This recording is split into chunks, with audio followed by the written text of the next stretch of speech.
Chapter 4 recipe for a hot universe. पिछले 2 chapters में हमने देखा कि यूनिवर्स फैल रहा है और इसके चारों तरफ एक रेडिएशन बैकग्राउंड मौजूद है जिसका टेम्परेचर आज करीब 3 डिग्री केल्विन है। यह वही रेडिएशन है जो उस समय की बची हुई है जब यूनिवर्स पूरी तरह ओपेक था। उस वक्त यह अपने आज के हालात से करीब 1000 गुना छोटा और ज्यादा गर्म था। अब जब हम पहले 3 मिनट की कहानी शुरू करने वाले हैं तो हमें और पीछे जाना होगा, उस वक्त की तरफ जब यूनिवर्स और छोटा और ज्यादा गर्म था। इसके लिए हमें टेलीस्कोप नहीं बल्कि थ्योरी की नजर से देखना होगा ताकि हम समझ सके उस समय मटेरियल किस पोजीशन में था। चैप्टर 3 के अंत में हमने देखा कि जब यूनिवर्स 1000 गुना छोटा था और रेडिएशन से ओपेक होने ही वाला था, तब वो रेडिएशन डोमिनेटेड पोजीशन से निकलकर मैटर डोमिनेटेड पोजीशन में जा रहा था। उस वक्त फोटोन की संख्या आज जितनी ही ज्यादा थी, लेकिन तब फोटोन इतने एनर्जेटिक थे कि यूनिवर्स की ज्यादातर एनर्जी रेडिएशन के रूप में थी, मास के रूप में नहीं। इसलिए उस दौर के यूनिवर्स को लगभग प्योर रेडिएशन से भरा हुआ मानना एक अच्छा अप्रोक्सीमेशन है, यानी उस वक्त मैटर का योगदान बहुत ही कम था। लेकिन इसमें एक बात जोड़ना जरूरी है। हम आगे देखेंगे कि प्योर रेडिएशन वाला दौर असल में कुछ मिनटों के बाद शुरू हुआ, जब टेम्परेचर कुछ बिलियन केल्विन नीचे आ गया। इससे पहले मैटर भी मौजूद था, पर वो मैटर हमारे आज के मैटर जैसा नहीं, वो बिल्कुल अलग रूप में था। इससे पहले कि हम उस शुरुआती यूनिवर्स तक जाएं, थोड़ा समझते हैं कि जब यूनिवर्स रेडिएशन से भरा हुआ था तब टेम्परेचर और साइज के बीच क्या रिश्ता था। क्योंकि अगर हमें ये पता हो कि उस वक्त यूनिवर्स कितना गर्म था, तो हम जान सकते हैं कि उस समय कितना बड़ा या छोटा रहा होगा। अगर हम माने कि रेडिएशन फ्रीली एक्सपेंड कर रही थी, तो सवाल आसान होता है।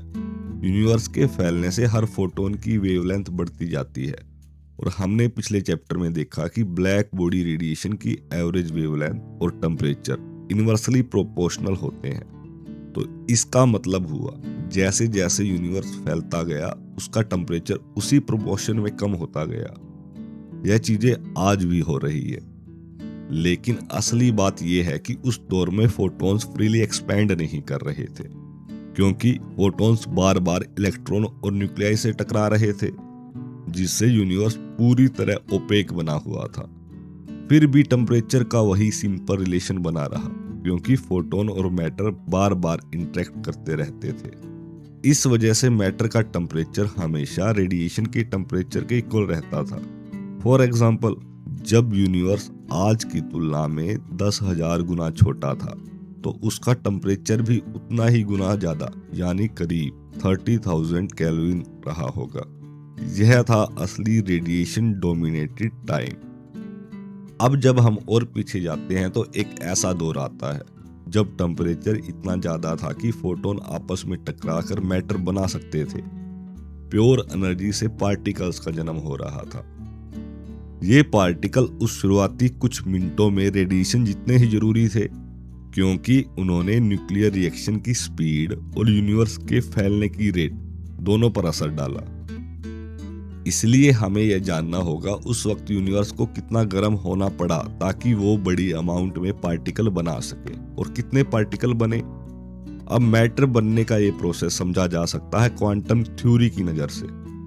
2 फोटोन आपस में टकराते हैं और उनकी एनर्जी और मोमेंटम मिलकर नए पार्टिकल्स बना देते हैं। आइंस्टाइन की स्पेशल रिलेटिविटी बताती है कि हर पार्टिकल के पास, भले वो रेस्ट में हो या एक रेस्ट एनर्जी होती है, E=mc², जहाँ E एनर्जी है, m मास और c लाइट की स्पीड है।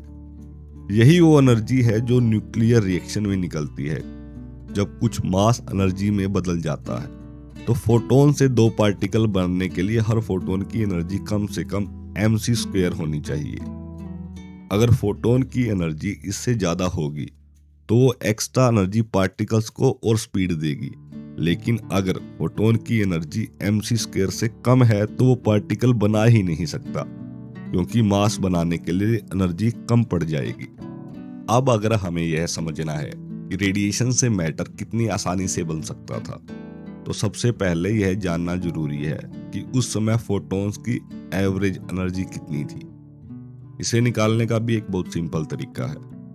किसी भी रेडिएशन की फोटोन एनर्जी इक्वल होती है उसके टेम्परेचर मल्टीप्लाई बोल्ट्जमैन कांस्टेंट के। यह बोल्ट्जमैन कांस्टेंट एक बहुत इंपॉर्टेंट नंबर है जिसकी वैल्यू है 0.0008617 इलेक्ट्रॉन वोल्ट प्रति केल्विन। फॉर एग्जाम्पल, जब यूनिवर्स का टेम्परेचर 3000 डिग्री केल्विन था तो हर फोटोन की एवरेज एनर्जी होती थी टेम्परेचर इंटू बोल्ट्जमैन कांस्टेंट। तो यहाँ टेम्परेचर है 3000 डिग्री और बोल्ट्जमैन की वैल्यू मल्टीप्लाई बाय 0.0008617 जो होता है 0.26 इलेक्ट्रॉन वोल्ट। केमिकल रिएक्शन में एटम्स की एनर्जी लगभग इतनी ही होती है, इसलिए 3000 डिग्री केल्विन के ऊपर का रेडिएशन इतना हॉट होता है कि इलेक्ट्रॉन्स को एटम्स में बंधने नहीं देता। अब जानते हैं कि किसी पार्टिकल का मास m होता है तो उसकी रेस्ट एनर्जी होती है E=mc²। अगर दो फोटोन टकराकर उस पार्टिकल को बनाना चाहते हैं तो हर फोटोन की एनर्जी कम से कम mc² तो होनी चाहिए। यानी हर पार्टिकल के लिए यूनिवर्स को एक खास टेम्परेचर तक गर्म होना जरूरी है, तभी फोटॉन्स के पास इतनी एनर्जी होती है कि वो उसे बना सके। अब सबसे हल्के पार्टिकल है इलेक्ट्रॉन और उसका एंटी पार्टिकल है पॉजिट्रॉन। पॉजिट्रॉन का चार्ज इलेक्ट्रॉन से अपोजिट होता है, मतलब पॉजिटिव, लेकिन मास और स्पिन दोनों एक जैसे होते हैं। जब इलेक्ट्रॉन और पॉजिट्रॉन मिलते हैं तो उनका चार्ज एक दूसरे को कैंसिल कर देता है और उनका पूरा मास एनर्जी में बदलकर प्योर रेडिएशन बन जाता है। इसी वजह से पॉजिट्रॉन ज्यादातर लंबे समय तक नहीं टिकते, वे जल्दी से इलेक्ट्रॉन से मिलकर एनाइलेट हो जाते हैं। अब ये प्रोसेस उल्टी डायरेक्शन में भी चल सकता है। अगर दो फोटोन के पास बहुत ज्यादा एनर्जी हो तो टकराकर एक इलेक्ट्रॉन पॉजिट्रॉन पेयर बना सकते हैं। ऐसा होने के लिए फोटोन की एनर्जी कम से कम 0.511 मिलियन इलेक्ट्रॉन वोल्ट होनी चाहिए। अब अगर हम इस एनर्जी को बोल्ट्जमैन कांस्टेंट से डिवाइड करें तो थ्रेशोल्ड टेम्परेचर निकलता है लगभग 6 बिलियन केल्विन, 6 × 10⁻⁹ केल्विन। इससे ज्यादा टेम्परेचर पर फोटोन इतने एनर्जेटिक होंगे कि उनकी बड़ी संख्या में इलेक्ट्रॉन और पॉजिट्रॉन बना सकते हैं। वैसे टेम्परेचर आज किसी भी जगह के टेम्परेचर से बहुत ज्यादा है। फॉर एग्जांपल, सन के सेंटर में भी सिर्फ 1.5 करोड़ केल्विन टेम्परेचर होता है और हम यहाँ बात कर रहे थे 6 बिलियन केल्विन की। इसीलिए आज तक हम फोटोन को मैटर बनाते हुए नहीं देख सके हैं। ऐसा ही रूल बाकी पार्टिकल्स पर भी लागू होता है। हर पार्टिकल का एक एंटी पार्टिकल होता है जिसका मास और स्पिन वही होता है पर चार्ज उल्टा। कुछ पार्टिकल जैसे फोटोन खुद ही अपने एंटी पार्टिकल होते हैं क्योंकि वे न्यूट्रल हैं। ये कॉन्सेप्ट क्वांटम मैकेनिक्स और आइंस्टाइन की रिलेटिविटी से निकला है। पहली बार 1930 में पॉल डायरेक ने मैथमेटिकली एंटी इलेक्ट्रॉन का आइडिया दिया। पहले उन्होंने सोचा कि वो प्रोटॉन ही होगा, लेकिन 1932 में पॉजिट्रॉन मिला तो साफ हो गया प्रोटॉन को अपना अलग एंटी पार्टिकल है, एंटी प्रोटॉन, जिसकी डिस्कवरी 1950 के दशक में बेर्कली में हुई। इसके बाद अगला पार्टिकल आता है म्यूऑन और उसका एंटी पार्टिकल है म्यूऑन पॉजिटिव, जो इलेक्ट्रॉन जैसा ही होता है लेकिन ज्यादा हैवी और अनस्टेबल होता है। इनका रेस्ट एनर्जी होती है 105.6 MeV और इसका थ्रेशोल्ड टेम्परेचर लगभग निकला 1.2 ट्रिलियन केल्विन, यानी 1.2 × 10⁻12 केल्विन। इस तरह से अगर हम किसी भी यूनिवर्स का टेम्परेचर जानते हैं तो हम बता सकते हैं उस वक्त कौन कौन से पार्टिकल वहां मौजूद थे, और यह वही होता है जिनका थ्रेशोल्ड टेम्परेचर यूनिवर्स के उस समय के टेम्परेचर से कम था। अगर ब्रह्मांड के पहले कुछ मिनटों में पार्टिकल और एंटी पार्टिकल की अमाउंट बिल्कुल बराबर होती, तो जैसे जैसे टेम्परेचर 1000 मिलियन केल्विन यानी 1 बिलियन केल्विन से नीचे गिरता तो दोनों एक दूसरे से टकराकर एनाइलेट हो जाते और यूनिवर्स में सिर्फ रेडिएशन बचती, कोई मैटर नहीं बचता। लेकिन ऐसा नहीं हुआ।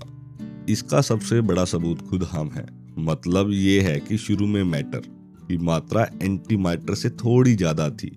इस छोटे से एक्सेस मैटर की वजह से ही आज हमारे आसपास स्टार्स, प्लेनेट और हम मौजूद हैं।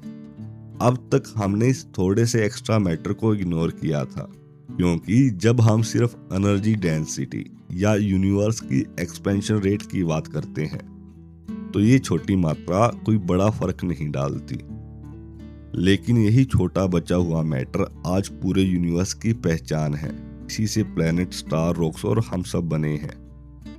अब जब हम मान लेते हैं कि मैटर की मात्रा एंटी मैटर से थोड़ी ज्यादा थी, तो सवाल उठता है शुरुआती ब्रह्मांड की परफेक्ट कंपोजिशन क्या थी। क्योंकि आज तो हमें पता है कि सैकड़ों एलिमेंट्री पार्टिकल मौजूद हैं, जिनकी लिस्ट हर 6 महीने बाद बेर्कली लेबोरेटरी छापता है। क्या हमें हर पार्टिकल की मात्रा बतानी होगी? चलो इसके बारे में हम आगे बात करते हैं। एटम, मॉलिक्यूल, सॉल्ट, पेपर, सबको अगर ऐसा करना पड़े तो यूनिवर्स को समझना नामुमकिन हो जाएगा। लेकिन फॉर्चुनेटली यूनिवर्स इतना जटिल नहीं है। असल में अगर यूनिवर्स थर्मल इक्विलिब्रियम में हो तो उसकी सारी प्रॉपर्टीज बहुत कम जानकारी से ही तय की जा सकती है। अब थोड़ा समझते हैं थर्मल इक्विलिब्रियम क्या होता है। जब किसी सिस्टम में पार्टिकल बार बार टकराते रहते हैं तो आखिर में वह एक ऐसी पोजीशन में पहुंच जाता है जहां एनर्जी, पोजीशन और वेलोसिटी जैसी चीजें एवरेज में स्टेबल हो जाती है। यानी हर प्रोसेस में जितनी एनर्जी एक पार्टिकल खोता है उतनी कोई दूसरा गेन कर लेता है। ऐसी पोजीशन में कुछ क्वांटिटीज होती है जो हमेशा कंजर्व रहती है, जैसे टोटल एनर्जी। टक्करे एनर्जी को बांट सकती है पर टोटल एनर्जी को कम या ज्यादा नहीं कर सकती। ऐसे हर कंजर्व क्वांटिटी के लिए हमें उसकी वैल्यू पहले से पता होनी चाहिए, क्योंकि इक्विलिब्रियम की इक्वेशन हमें सिर्फ बैलेंस दिखाती है, उसकी शुरुआत की वैल्यू नहीं बताती। अगर हम किसी सिस्टम की टेम्परेचर और कंजर्व्ड क्वांटिटी जानते हैं तो हम उसकी सारी फिजिकल प्रॉपर्टीज निकाल सकते हैं। क्योंकि स्टार्टिंग में यूनिवर्स एक थर्मल इक्विलिब्रियम से गुजरा था, तो हमें बस ये जानना है कि कौन कौन सी चीजें कंजर्व्ड रही और उनकी अमाउंट क्या थी। बस इतना जानना ही यूनिवर्स का पूरी रेसिपी बता देता है। आमतौर पर एनर्जी बताने की बजाय हम टेम्परेचर बताते हैं, क्योंकि वह आसान होता है। जैसे अगर यूनिवर्स सिर्फ रेडिएशन और बराबर मात्रा के पार्टिकल व एंटी पार्टिकल से भरा था तो केवल टेम्परेचर से ही उसकी स्टेट बताई जा सकती है। लेकिन जब और कंजर्व्ड क्वांटिटीज भी जुड़ती है तो उसकी डेंसिटी भी बतानी पड़ती है। इतने हाई टेम्परेचर पर कुछ न्यूक्लियर रिएक्शन भी होते रहते हैं, जिससे एटम के न्यूक्लियाई भी बदलते रहते हैं। हालांकि ये बदलाव बहुत स्लो होता है, इसलिए हम कह सकते हैं कि तारे एक इक्विलिब्रियम स्टेट से धीरे धीरे इक्विलिब्रियम स्टेट में इवॉल्व होते रहते हैं। अगर अब टेम्परेचर और बढ़ जाए तो कई बिलियन केल्विन, जो कि शुरुआती यूनिवर्स में था, तो एटम के न्यूक्लियाई भी टूटकर अपने पार्टिकल यानी प्रोटॉन और न्यूट्रॉन में बदल जाते हैं। इतने हाई टेम्परेचर पर रिएक्शंस इतनी तेजी से होते हैं कि मैटर और एंटी मैटर आसानी से बनते और खत्म होते रहते हैं। ऐसी पोजीशन में अब किसी पार्टिकल्स की संख्या जैसी चीज कंजर्व्ड ही नहीं रहती। उस वक्त कुछ ही क्वांटिटीज होती हैं जो किसी भी हालत में नहीं बदलती। इन्हीं की मदद से हम शुरुआती यूनिवर्स की पूरी रेसिपी बना सकते हैं। वैज्ञानिकों के अनुसार ऐसा सिर्फ 3 कंजर्व्ड क्वांटिटीज हैं। पहला, इलेक्ट्रिक चार्ज। हम पार्टिकल्स बना या नष्ट नहीं कर सकते, लेकिन हमेशा एक ऐसा पेयर बनते हैं जिनका चार्ज बराबर और उल्टा होता है, एक पॉजिटिव एक नेगेटिव, ताकि कुल चार्ज हमेशा बराबर रहे। ये नियम इतना पक्का है कि अगर चार्ज कंजर्व न होता तो पूरी मैक्सवेल की इलेक्ट्रिसिटी और मैग्नेटिज्म की थ्योरी ही गलत साबित हो जाती। अब सेकंड है ब्रायन नंबर। ब्रायन शब्द हैवी पार्टिकल्स के लिए यूज होता है, जैसे प्रोटॉन, न्यूट्रॉन और उनसे थोड़े भारी हाइपोरॉन, ब्रायन और एंटी ब्रायन पेयर्स में बन या खत्म हो सकते हैं, लेकिन कुल ब्रायन की संख्या कुल एंटी ब्रायन की संख्या हमेशा इक्वल रहती है। इसलिए साइंटिस्ट कहते हैं हर प्रोटॉन, न्यूट्रॉन या हाइड्रोजन का ब्रायन नंबर होता है +1 और उनके एंटी पार्टिकल्स ब्रायन नंबर होता है -1 और टोटल ब्रायन नंबर हमेशा कंजर्व रहता है। ब्रायन नंबर का कोई फील्ड या फोर्स नहीं होता, ये बस एक बुक कीपिंग रूल है जिसे हम मैटर एंटी मैटर के बैलेंस को समझ सकते हैं। थर्ड है लेप्टॉन नंबर। लेप्टॉन वो हल्के पार्टिकल्स हैं जैसे इलेक्ट्रॉन, म्यून और एक न्यूट्रल मासलेस पार्टिकल न्यूट्रिनो। साथ ही इनके एंटी पार्टिकल जैसे पॉजिट्रॉन, एंटी म्यून और एंटी न्यूट्रिनो। भले न्यूट्रिनो का मास या चार्ज नहीं है, पर ये भी फोटोन जितना असली पार्टिकल है। ये भी एनर्जी और मोमेंटम को कैरी करता है। लेप्टॉन नंबर का मतलब है कुल लेप्टॉन इक्वल टू कुल एंटी लेप्टॉन और इक्वल टू हमेशा जो कांस्टेंट रहेंगे दोनों। इसलिए अब 2 लेप्टॉन नंबर होते हैं, इलेक्ट्रॉन लेप्टॉन नंबर और म्यून लेप्टॉन नंबर। दोनों अलग अलग कंजर्व रहते हैं। असल में क्वांटिटी यूनिवर्स के साइज के साथ बदलती है। वो फोटोन की संख्या नहीं बल्कि एंट्रोपी होती है। एंट्रोपी एक बहुत इंपॉर्टेंट कॉन्सेप्ट है। ये बताती है कि किसी सिस्टम में कितना डिसऑर्डर है। साइंस की लैंग्वेज में एंट्रोपी लगभग टोटल पार्टिकल्स की संख्या के बराबर होती है जो थर्मल इक्विलिब्रियम में होते हैं, चाहे वो फोटोन हो या मटेरियल पार्टिकल। अलग अलग पार्टिकल के लिए कुछ खास वेटेज होता है।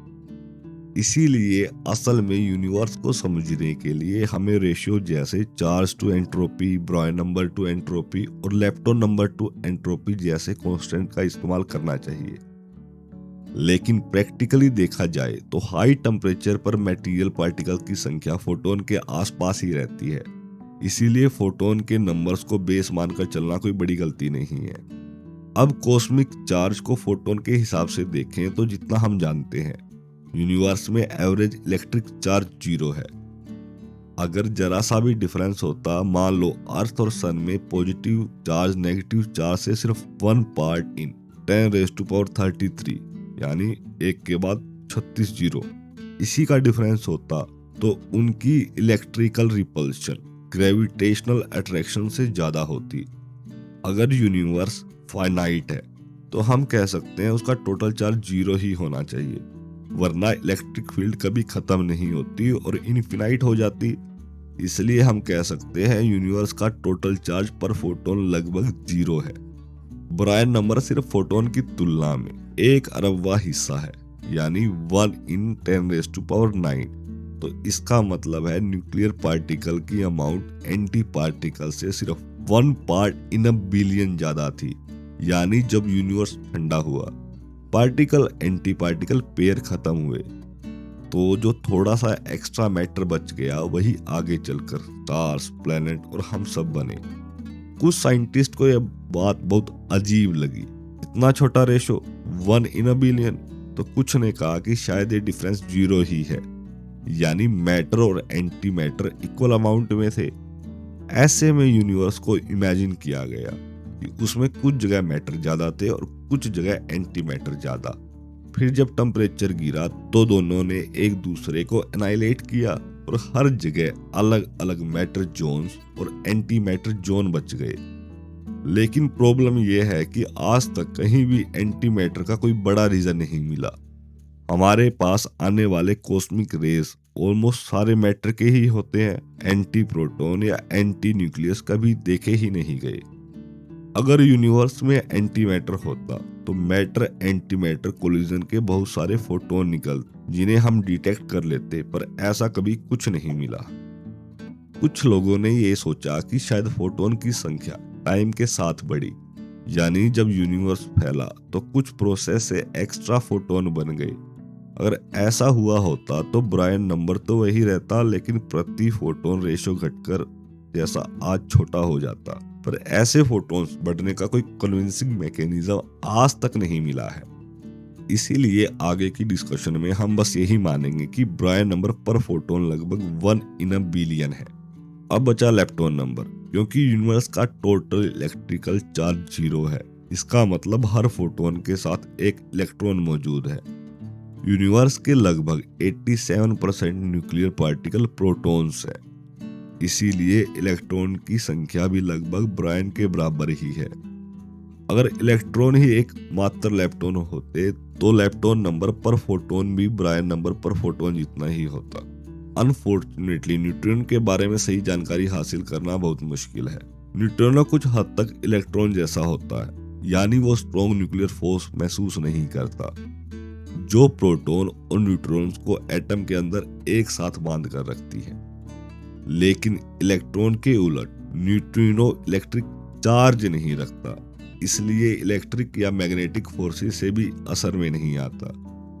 यानी जो फोर्सेस इलेक्ट्रॉन को एटम के अंदर पकड़े रखती हैं वो न्यूट्रिनो पर कोई असर नहीं डालती।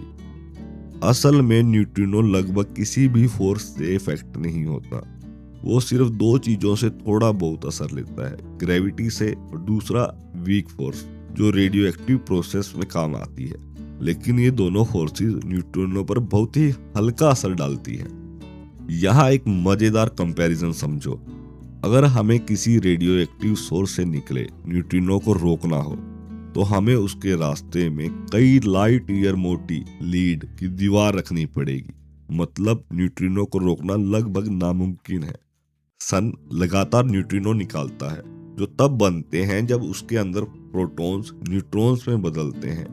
ये न्यूट्रिनो दिन में हम पर ऊपर से चमकते हैं और रात में नीचे से, क्योंकि अर्थ न्यूट्रिनो के लिए पूरी तरह ट्रांसपेरेंट है।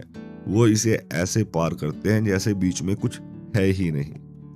न्यूट्रिनोस का आइडिया सबसे पहले साइंटिस्ट वोल्फ्गांग पॉली ने दिया था, क्योंकि कुछ न्यूक्लियर रिएक्शन में एनर्जी का बैलेंस गड़बड़ दिख रहा था, लेकिन उन्हें सीधा डिटेक्ट करना बहुत मुश्किल था। ये तभी संभव हुआ जब साइंटिस्ट ने न्यूक्लियर रिएक्टर और पार्टिकल एक्सीलरेटर से इतनी बड़ी संख्या में न्यूट्रिनो बनाए कि उनमें से कुछ 100 ही डिटेक्टर से टकरा कर रुक पाए।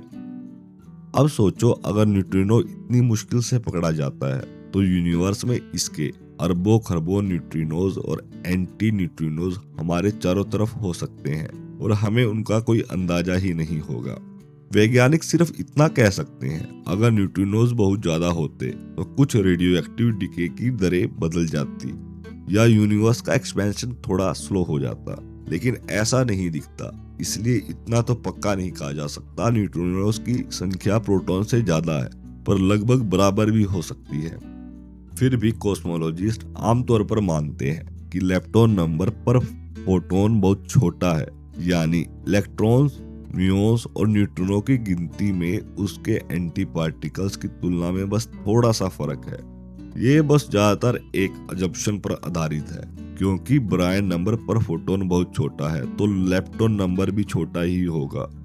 यह बात पूरी तरह निश्चित नहीं है, लेकिन अगर ये गलत भी हो तो यूनिवर्स की बड़ी पिक्चर पर कोई फर्क नहीं पड़ता। अब जब यूनिवर्स बहुत गर्म था, टेम्परेचर इलेक्ट्रॉन थ्रेशोल्ड 6 × 10⁹ केल्विन से भी ज्यादा, तब इलेक्ट्रॉन और पॉजिट्रॉन की अमाउंट फोटोन जितनी थी। इसी तरह यूनिवर्स इतना डेंस और हॉट था कि न्यूट्रिनो भी उस समय थर्मल इक्विलिब्रियम में थे, यानी न्यूट्रिनोज और एंटी न्यूट्रिनोज की संख्या फोटोन के बराबर थी। स्टैंडर्ड मॉडल मानता है कि लेप्टॉन्स और एंटी लेप्टॉन्स की संख्या में फर्क बहुत छोटा था, जैसे ब्रायन और एंटी ब्रायन का फर्क था। शायद लेप्टॉन थोड़े ज्यादा थे और वही थोड़ी सी बढ़त आज भी बची हुई है। इसके अलावा क्योंकि न्यूट्रिनोज का इंटरेक्शन बहुत वीक होता है तो बहुत से न्यूट्रिनोज एनाइलेशन से बच गए, इसलिए आज भी यूनिवर्स में न्यूट्रिनोज और एंटी न्यूट्रिनोज की संख्या फोटोन के लगभग बराबर मानी जाती है। बस फर्क ये है कि हम उन्हें देख नहीं सकते और आने वाले समय में भी शायद सीधा ऑब्जर्व करना लगभग नामुमकिन होगा। तो अब हमारे पास अर्ली यूनिवर्स की पूरी रेसिपी है। हमारे पास प्रति फोटोन चार्ज है 0, प्रति फोटोन ब्रायन नंबर है 1 इन अ बिलियन और प्रति फोटोन लेप्टॉन नंबर जो बहुत छोटा है और अनसर्टेन है।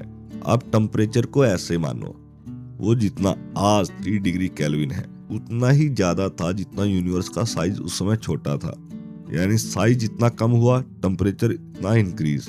अब इस पूरे मिक्सचर को थर्मल इक्विलिब्रियम में अच्छी तरह मिलाओ और उसे एक एक्सपेंडिंग यूनिवर्स में रख दो। जहां ग्रेविटी उसकी एक्सपेंशन रेट तय करे। अब बस टाइम को आगे बढ़ने दो। लाखों करोड़ों साल बाद यह रेसिपी धीरे धीरे बदलकर वो यूनिवर्स बन जाएगी जिसमें आज हम बैठे हुए हैं।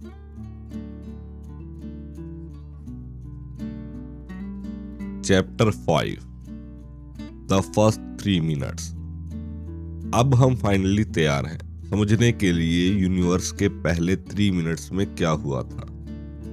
शुरुआती मोमेंट्स में चीजें इतनी फास्ट होती हैं कि उन्हें नॉर्मल मूवी की तरह इक्वल टाइम गैप में दिखाना पॉसिबल नहीं होता। तो अगर हम इसे फिल्म माने तो कैमरा हर सेकंड नहीं बल्कि हर बार जब टेम्परेचर 3 टाइम्स गिरेगा तब एक न्यू शॉट लेगा। लेकिन स्टोरी की शुरुआत 0 सेकंड और इनफिनाइट टेम्परेचर से नहीं हो सकती, क्योंकि उस टाइम की कैलकुलेशन लिटरली इम्पॉसिबल है। उस वक्त जब टेम्परेचर 1.5 इंटू 10⁻12 केल्विन से ज्यादा था, यूनिवर्स में बहुत सारे पाई मैसोन्स नाम के हैवी पार्टिकल्स मौजूद थे, जिनका वेट लगभग प्रोटॉन या न्यूट्रॉन के 1/7 जितना होता है। ये पाई मैसोन्स बहुत स्ट्रॉन्ग होते हैं। ये एक दूसरे और बाकी न्यूक्लियर पार्टिकल से लगातार टकराते रहते हैं और यही इंटरेक्शन एटम्स के न्यूक्लियस को जोड़े रखता है। ऐसे पावरफुल पार्टिकल के साथ कैलकुलेशन करना ऑलमोस्ट इम्पॉसिबल हो जाता है। इसलिए फिजिसिस्ट यूजुअली स्टोरी को 0.01 सेकंड बाद से ही शुरू करते हैं, जब यूनिवर्स थोड़ा ठंडा होकर 100 बिलियन केल्विन यानी 10⁻11 केल्विन तक पहुंच चुका था। उस टाइम तक पाई मैसोन्स, माउंस और बाकी हैवी पार्टिकल्स खत्म हो चुके थे। अब राइटर शुरू के टाइम को फ्रेम बाय फ्रेम समझाना शुरू करते हैं और नेक्स्ट फ्रेम तब आएगा जब टेम्परेचर 3 टाइम्स ठंडा हो जाएगा करंट फ्रेम के। इसे सिंपल तरीके से समझने के लिए सोचो, अगर फर्स्ट फ्रेम में टेम्परेचर 18 केल्विन है तो अगला फ्रेम जिसके 3 टाइम्स टेम्परेचर कम होने के बाद शुरू होगा, जो इस केस में बनता है 3 केल्विन। तो पहला फ्रेम 18 केल्विन से 4 केल्विन तक चलेगा। इस टाइम में जो हुआ राइटर उसे एक ही फ्रेम में बताएगा। इस तरह से अलग अलग फ्रेम के जरिए आपको यूनिवर्स के पहले 3 मिनट की कहानी सुनाई जाएगी। वैसे शुरू में टेम्परेचर बहुत ज्यादा था, ये तो बस मैं आपको समझाने के लिए इतना कम टेम्परेचर बता रहा हूँ। अब इमेजिन करो, ये हमारा फर्स्ट फ्रेम है। उस वक्त यूनिवर्स बहुत सिंपल था, जितना क्लीन और ऑर्गेनाइज्ड तो फिर कभी नहीं हुआ। पूरा स्पेस एक हॉट सूप जैसा था, जिसमें मैटर और रेडिएशन एक दूसरे से इतनी तेजी से कोलाइड कर रहे थे कि सब कुछ एक परफेक्ट थर्मल इक्विलिब्रियम में था। मतलब हर पार्टिकल इतनी फास्ट एनर्जी एक्सचेंज कर रहा था कि हर जगह टेम्परेचर बैलेंस में बना हुआ था। इस टाइम यूनिवर्स में ज्यादातर वही पार्टिकल थे जिनकी थ्रेशोल्ड टेम्परेचर 10⁻11 केल्विन से नीचे थी, जैसे इलेक्ट्रॉन्स, उनके अपोजिट पॉजिट्रॉन्स और मासलेस पार्टिकल्स, फोटोन, न्यूट्रिनोज और एंटी न्यूट्रिनोज। डेंसिटी इतनी ज्यादा थी कि न्यूट्रिनोज जो नॉर्मली पूरे अर्थ को बिना रुके क्रॉस कर जाते हैं, वो भी फोटॉन्स और इलेक्ट्रॉन से बार बार टकरा रहे थे और इक्विलिब्रियम में बने हुए थे। इस टेम्परेचर पर इलेक्ट्रॉन और पॉजिट्रॉन भी फोटोन की तरह बिहेव कर रहे थे, यानी सब कुछ basically different forms of radiation था। अब सवाल उठता है, इतनी हाई हीट पर टोटल एनर्जी डेंसिटी कितनी थी? कैलकुलेशन के हिसाब से इलेक्ट्रॉन्स और पॉजिट्रॉन्स मिलकर फोटोन से 7/4 टाइम्स ज्यादा एनर्जी दे रहे थे, और सेम यही केस न्यूट्रिनोज और एंटी न्यूट्रिनोज का भी था। तो टोटल एनर्जी फोटोन की एनर्जी से 4.5 टाइम्स ज्यादा थी। स्टेफन बोल्ट्जमैन लॉ के अकॉर्डिंग 10⁻11 केल्विन टेम्परेचर पर प्योर रेडिएशन की एनर्जी डेंसिटी करीब 4.72 10⁻44 इलेक्ट्रॉन वोल्ट्स पर लीटर होती है। तो उस वक्त पूरे यूनिवर्स की एनर्जी डेंसिटी करीब 2.1 इंटू 10⁻45 EV पर लीटर थी, यानी करीब 3.8 बिलियन किलोग्राम्स पर लीटर। जरा सोचो, अगर माउंट एवरेस्ट इतनी डेंस मैटर से बना होता तो उसकी ग्रेविटी पूरी धरती को खींचकर फाड़ देती उस वक्त यूनिवर्स सुपर फास्ट एक्सपेंड हो रहा था, हर डायरेक्शन में फैल रहा था और साथ में ठंडा भी हो रहा था। हर जगह मैटर इतनी स्पीड से दूर जा रहे थे कि वो एस्केप वेलोसिटी के बराबर थी। उस हाई डेंसिटी के कारण एक्सपेंशन का टाइम स्केल बहुत छोटा था। सिर्फ 0.02 सेकंड्स में यूनिवर्स का साइज 1% बढ़ जाता था। सिर्फ 100th ऑफ सेकंड बाद पूरा यूनिवर्स एक बॉइलिंग ओशन ऑफ लाइट था, जहां हर जगह फोटॉन्स, इलेक्ट्रॉन्स, पॉजिट्रॉन्स और न्यूट्रिनोज एनर्जी का एक परफेक्ट बैलेंस में घूम रहे थे। हम अभी भी फर्स्ट फ्रेम में ही है। यूनिवर्स एक बॉइलिंग ओशन ऑफ एनर्जी है, लेकिन इस कॉस्मिक सूप में एक छोटी सी चीज और भी मौजूद है, न्यूक्लियर पार्टिकल्स। हर 1000 मिलियन फोटोन, इलेक्ट्रॉन्स या न्यूट्रिनोज के बीच बस एक प्रोटॉन या न्यूट्रॉन है। अब अगर हमें जाकर यह समझना है कि यूनिवर्स के शुरुआती दिनों में केमिकल एलिमेंट्स कैसे बने, तो हमें ये जानना पड़ेगा उस समय प्रोटॉन और न्यूट्रॉन की आपसी मात्रा कितनी थी। न्यूट्रॉन थोड़ा हैवी होता है प्रोटॉन से, लगभग 1.293 मिलियन इलेक्ट्रॉन वोल्ट ज्यादा एनर्जी रखता है। लेकिन टेम्परेचर इतना ज्यादा है 10⁻11 केल्विन कि हर पार्टिकल की थर्मल एनर्जी ही करीब 10 मिलियन इलेक्ट्रॉन वोल्ट के आसपास है। मतलब ये डिफरेंस कुछ भी नहीं है। इसलिए उस वक्त प्रोटॉन और न्यूट्रॉन लगातार एक दूसरे में बदल रहे थे, हर पल आपस में कोलिजन कर रहे थे।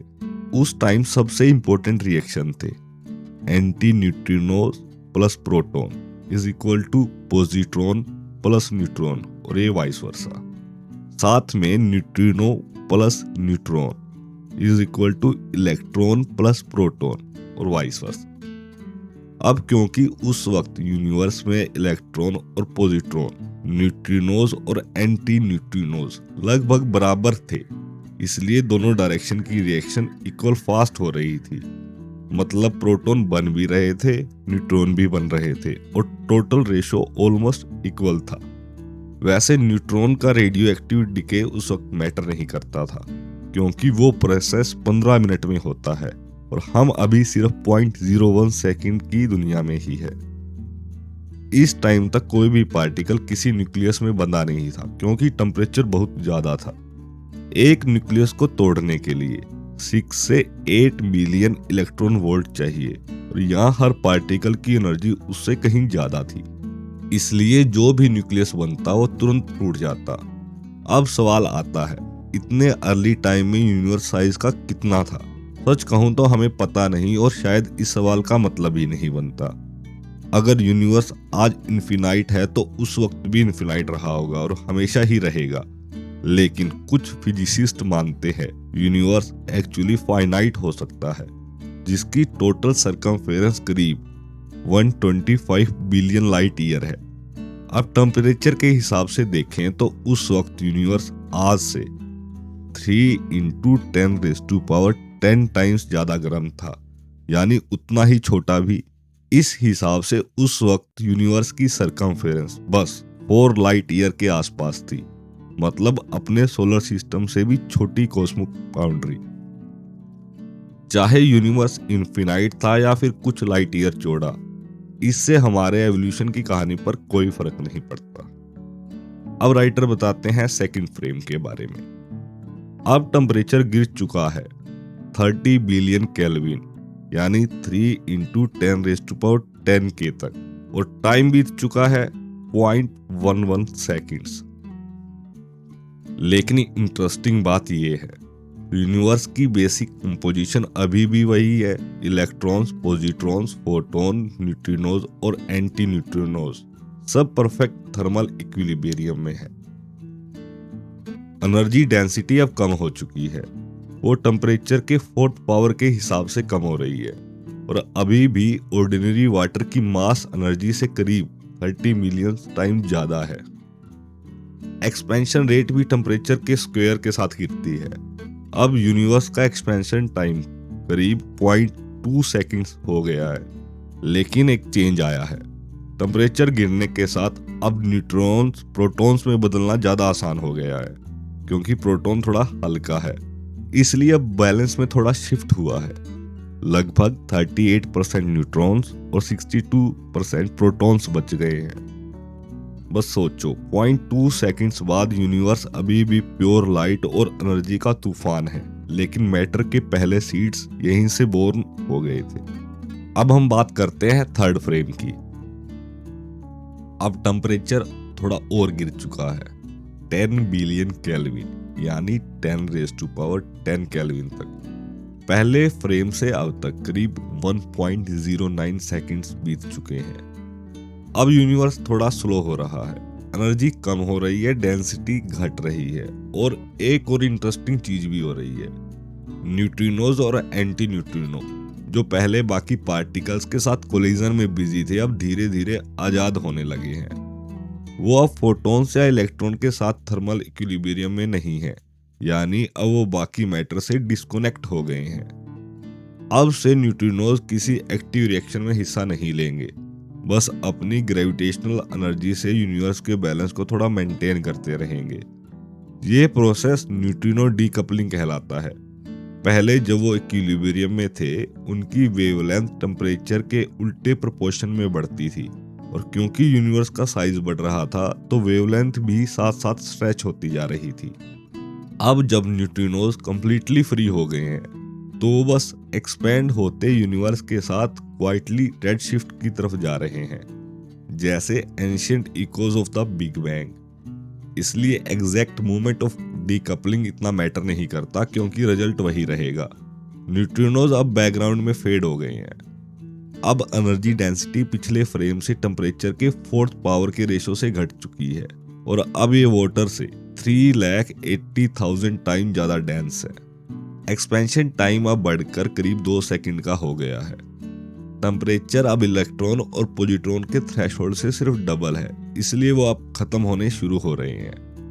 मतलब इलेक्ट्रॉन और पॉजिट्रॉन टकराकर एनर्जी में बदल रहे हैं और रेडिएशन को थोड़ा और इंटेंस बना रहे हैं। फिर भी टेम्परेचर इतना हाई है कि प्रोटॉन और न्यूट्रॉन अभी तक किसी न्यूक्लियस में कंबाइन नहीं हो पा रहे। लेकिन जैसे जैसे यूनिवर्स ठंडा हो रहा है, अब बैलेंस धीरे धीरे शिफ्ट हो चुका है। 24% न्यूट्रॉन्स और 76% प्रोटॉन्स। अब हम बात करते हैं फोर्थ फ्रेम की। टेम्परेचर गिरकर 3 बिलियन केल्विन यानी 3 × 10⁻9 पर आ चुका है। टाइम बीत चुका है 13.8 सेकंड सिंस द बिगिनिंग। अब हम पहुंच गए हैं इलेक्ट्रॉन और पॉजिट्रॉन के थ्रेशोल्ड से नीचे। मतलब ये पार्टिकल अब जल्दी जल्दी रेडिएशन में बदल रहे हैं। उनकी एनाहिलेशन से निकली एनर्जी यूनिवर्स के कूलिंग को थोड़ा स्लो कर देती है, क्योंकि ये एक्स्ट्रा हीट बाकी फोटॉन्स को मिल रही है पर न्यूट्रिनोज को नहीं। इसलिए अब न्यूट्रॉनोज इलेक्ट्रॉन्स और फोटॉन से लगभग 8% ज्यादा ठंडे हैं। अब जब भी हम यूनिवर्स के टेम्परेचर की बात करेंगे तो एक्चुअली फोटॉन्स का ही टेम्परेचर होगा। जैसे जैसे इलेक्ट्रॉन्स और पॉजिट्रॉन गायब हो रहे हैं, यूनिवर्स की टोटल एनर्जी डेंसिटी अब थोड़ी कम हो चुकी है, सिंपल T4 रूल से थोड़ी नीचे। लेकिन अब एक इंटरेस्टिंग फेज आने वाला है। टेम्परेचर इतना गिर चुका है कि अब स्टेबल न्यूक्लियाई जैसे हीलियम थ्योरेटिकली बन सकते हैं, पर प्रैक्टिकली अभी भी नहीं, क्योंकि एक्सपेंशन अभी भी तेज है। पार्टिकल एक दूसरे से दूर भाग रहे हैं और न्यूक्लियाई बनने के लिए जरूरी 2 पार्टिकल कोलिजन बहुत कम हो पा रहा है। अब यूनिवर्स में रिएक्शन कुछ ऐसे चल रहे हैं। Proton plus neutron equal to deuterium nucleus plus photon, फिर deuterium plus proton is equal to helium, या फिर ड्यूटेरियम प्लस न्यूट्रॉन ट्राइटियम में बन रहे हैं, या बन रहा है tritium plus proton equal to helium 4। लेकिन प्रॉब्लम यह है, ये रिएक्शन शुरू तभी हो सकती है जब पहला स्टेप यानी ड्यूटेरियम फॉर्मेशन स्टेबल रहे। पर दिक्कत यह है कि ड्यूटेरियम बहुत फ्रेजाइल न्यूक्लियस है, उसकी बाइंडिंग एनर्जी हीलियम के मुकाबले 1/9 है। मतलब थोड़ी सी हीट भी उसे तोड़ देती है। और इसी वक्त 3 × 10⁻9 केल्विन टेम्परेचर पर जैसे ही ड्यूटेरियम बनता है, वो तुरंत टूट जाता है। इसलिए अभी भी हीलियम, ट्राइटेरियम या ड्यूटेरियम स्टेबल तरीके से एग्जिस्ट नहीं कर पा रहे। न्यूट्रॉन्स धीरे धीरे प्रोटॉन में कन्वर्ट हो रहे हैं, पहले से बहुत स्लो रेट पर अब बैलेंस रह गया है लगभग 17% न्यूट्रॉन्स और 83% प्रोटॉन्स।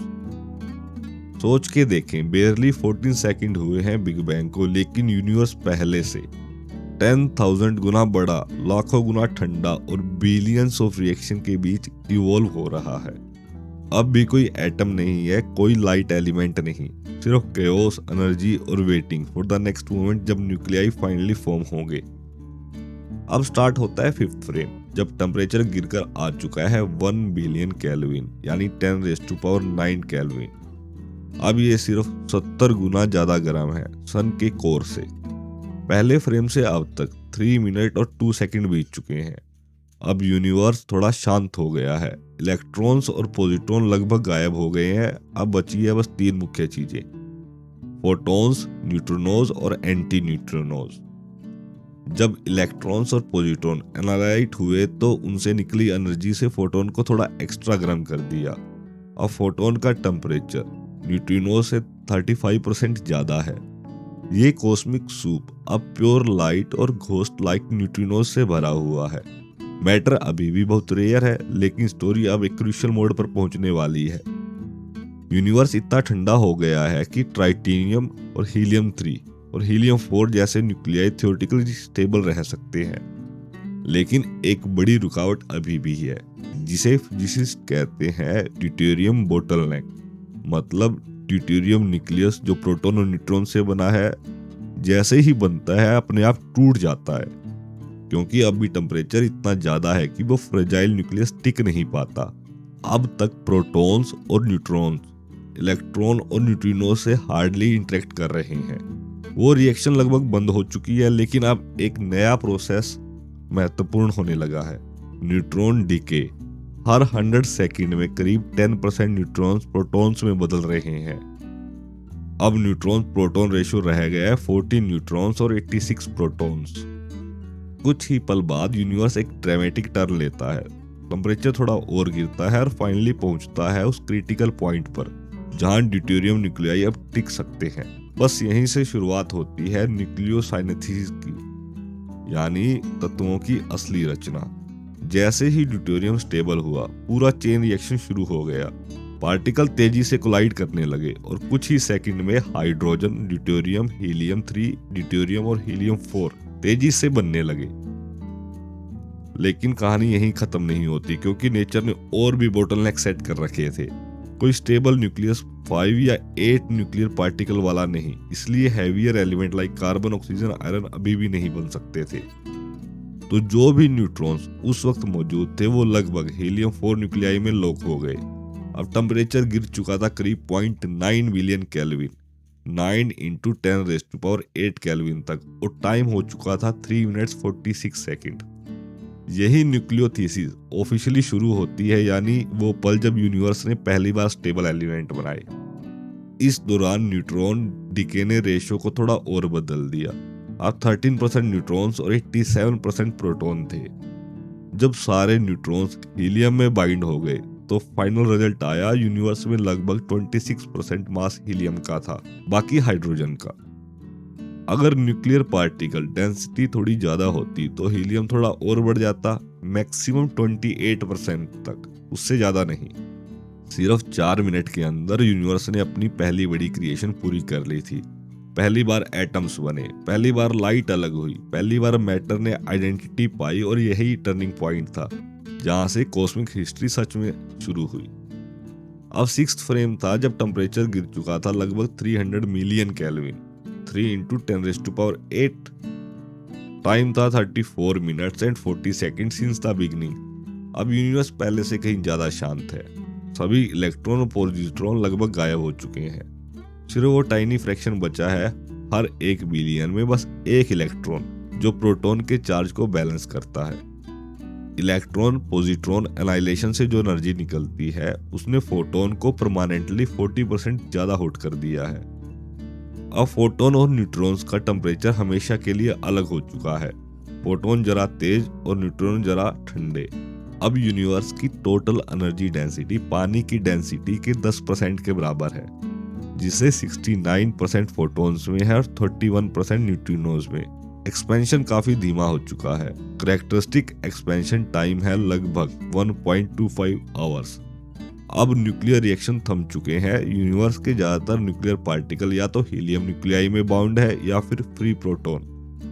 फाइनली रेशो करीब 22 से 28% हीलियम बाय वेट, बाकी सब हाइड्रोजन है।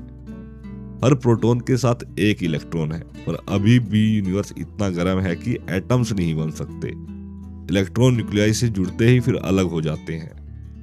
अब से अगला इंटरेस्टिंग इवेंट है 7 लाख साल बाद होगा, जब टेम्परेचर इतना गिर जाएगा कि इलेक्ट्रॉन्स फाइनली न्यूक्लियाई से बाइंड होकर स्टेबल एटम बना लेंगे। तभी पहली बार यूनिवर्स ट्रांसपेरेंट होगा, यानी फोटोन अब फ्रीली ट्रेवल कर पाएंगे बिना मैटर से टकराए। वो पल जब लाइट अलग हुई थी मैटर से, यानी द मोमेंट ऑफ डीकपलिंग। आज हम उसी लाइट को देख रहे हैं as a cosmic microwave background radiation. उसके बाद मैटर अपने आप गैलेक्सीज और स्टार में जुटने लगेगा। करीब 10 बिलियन ईयर बाद कहीं किसी छोटे प्लेनेट पर लाइफ खुद को देखना और यह कहानी दोहराना सीखेगी। हमारी फर्स्ट 3 मिनट्स की फिल्म अपना फाइनल फ्रेम दिखाती है।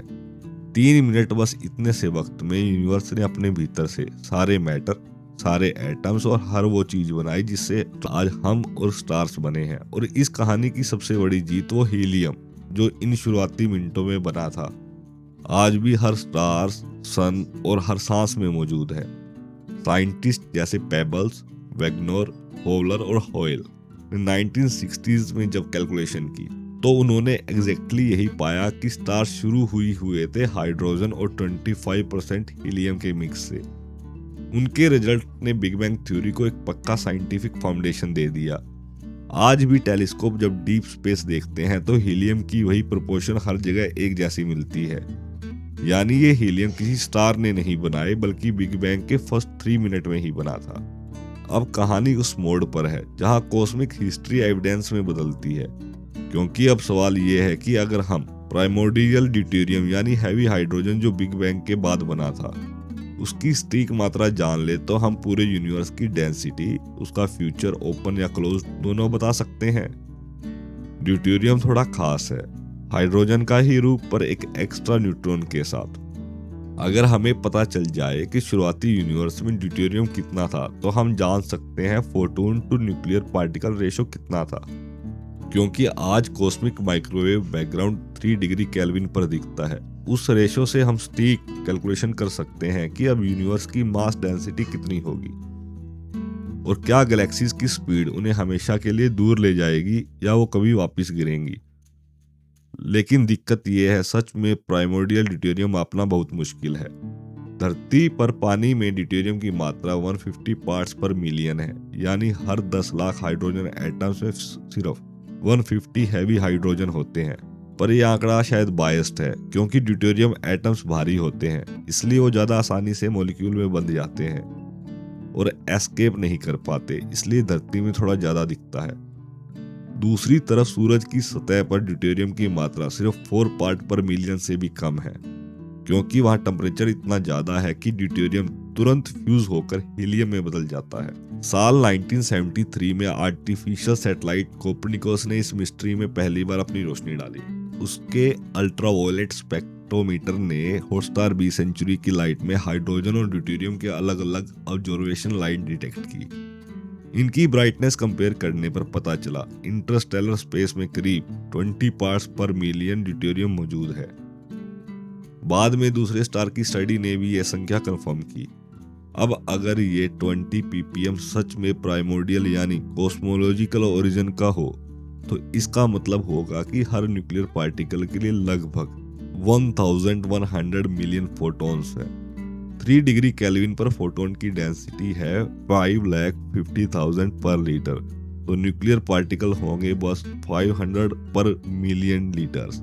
लेकिन एक क्लोज्ड यूनिवर्स के लिए जरूरी डेंसिटी है करीब 3000 पर मिलियन लीटर। यानी ये रिजल्ट बताता है कि हमारा यूनिवर्स ओपन है, गैलेक्सीज एस्केप वेलोसिटी से तेज जा रही है और एक्सपेंशन हमेशा चलता रहेगा। अगर इंटरस्टेलर गैस का कुछ हिस्सा स्टार के अंदर गया हो जहां ड्यूटेरियम डिस्ट्रॉय होता है, तो प्राइमोर्डियल ड्यूटेरियम इससे भी ज्यादा रहा होगा। जिसका मतलब है डेंसिटी और भी कम थी, यानी यूनिवर्स इटरनली एक्सपेंडिंग है। यही राइटर यानी विनबर्ग एक पोज लेते हैं। वो कहते हैं मुझे ये तर्क थोड़ा कमजोर लगता है, क्योंकि ड्यूटेरियम रेयर है, इतना रेयर कि ये हो भी सकता है कि इसका कुछ हिस्सा recent astrophysical event supernova, cosmic rays या कोजार से बना हो, पर हीलियम ऐसा नहीं हो सकता। हीलियम की इतनी बड़ी मात्रा किसी मॉडर्न सोर्स से नहीं आ सकती बिना भयंकर रेडिएशन छोड़े। इसलिए विनबर्ग कोशियस है। वो कहते हैं हो सकता है ये ट्रेस ड्यूटेरियम किसी अननोन प्रोसेस से बना हो जिसे हम अभी समझ नहीं पाए।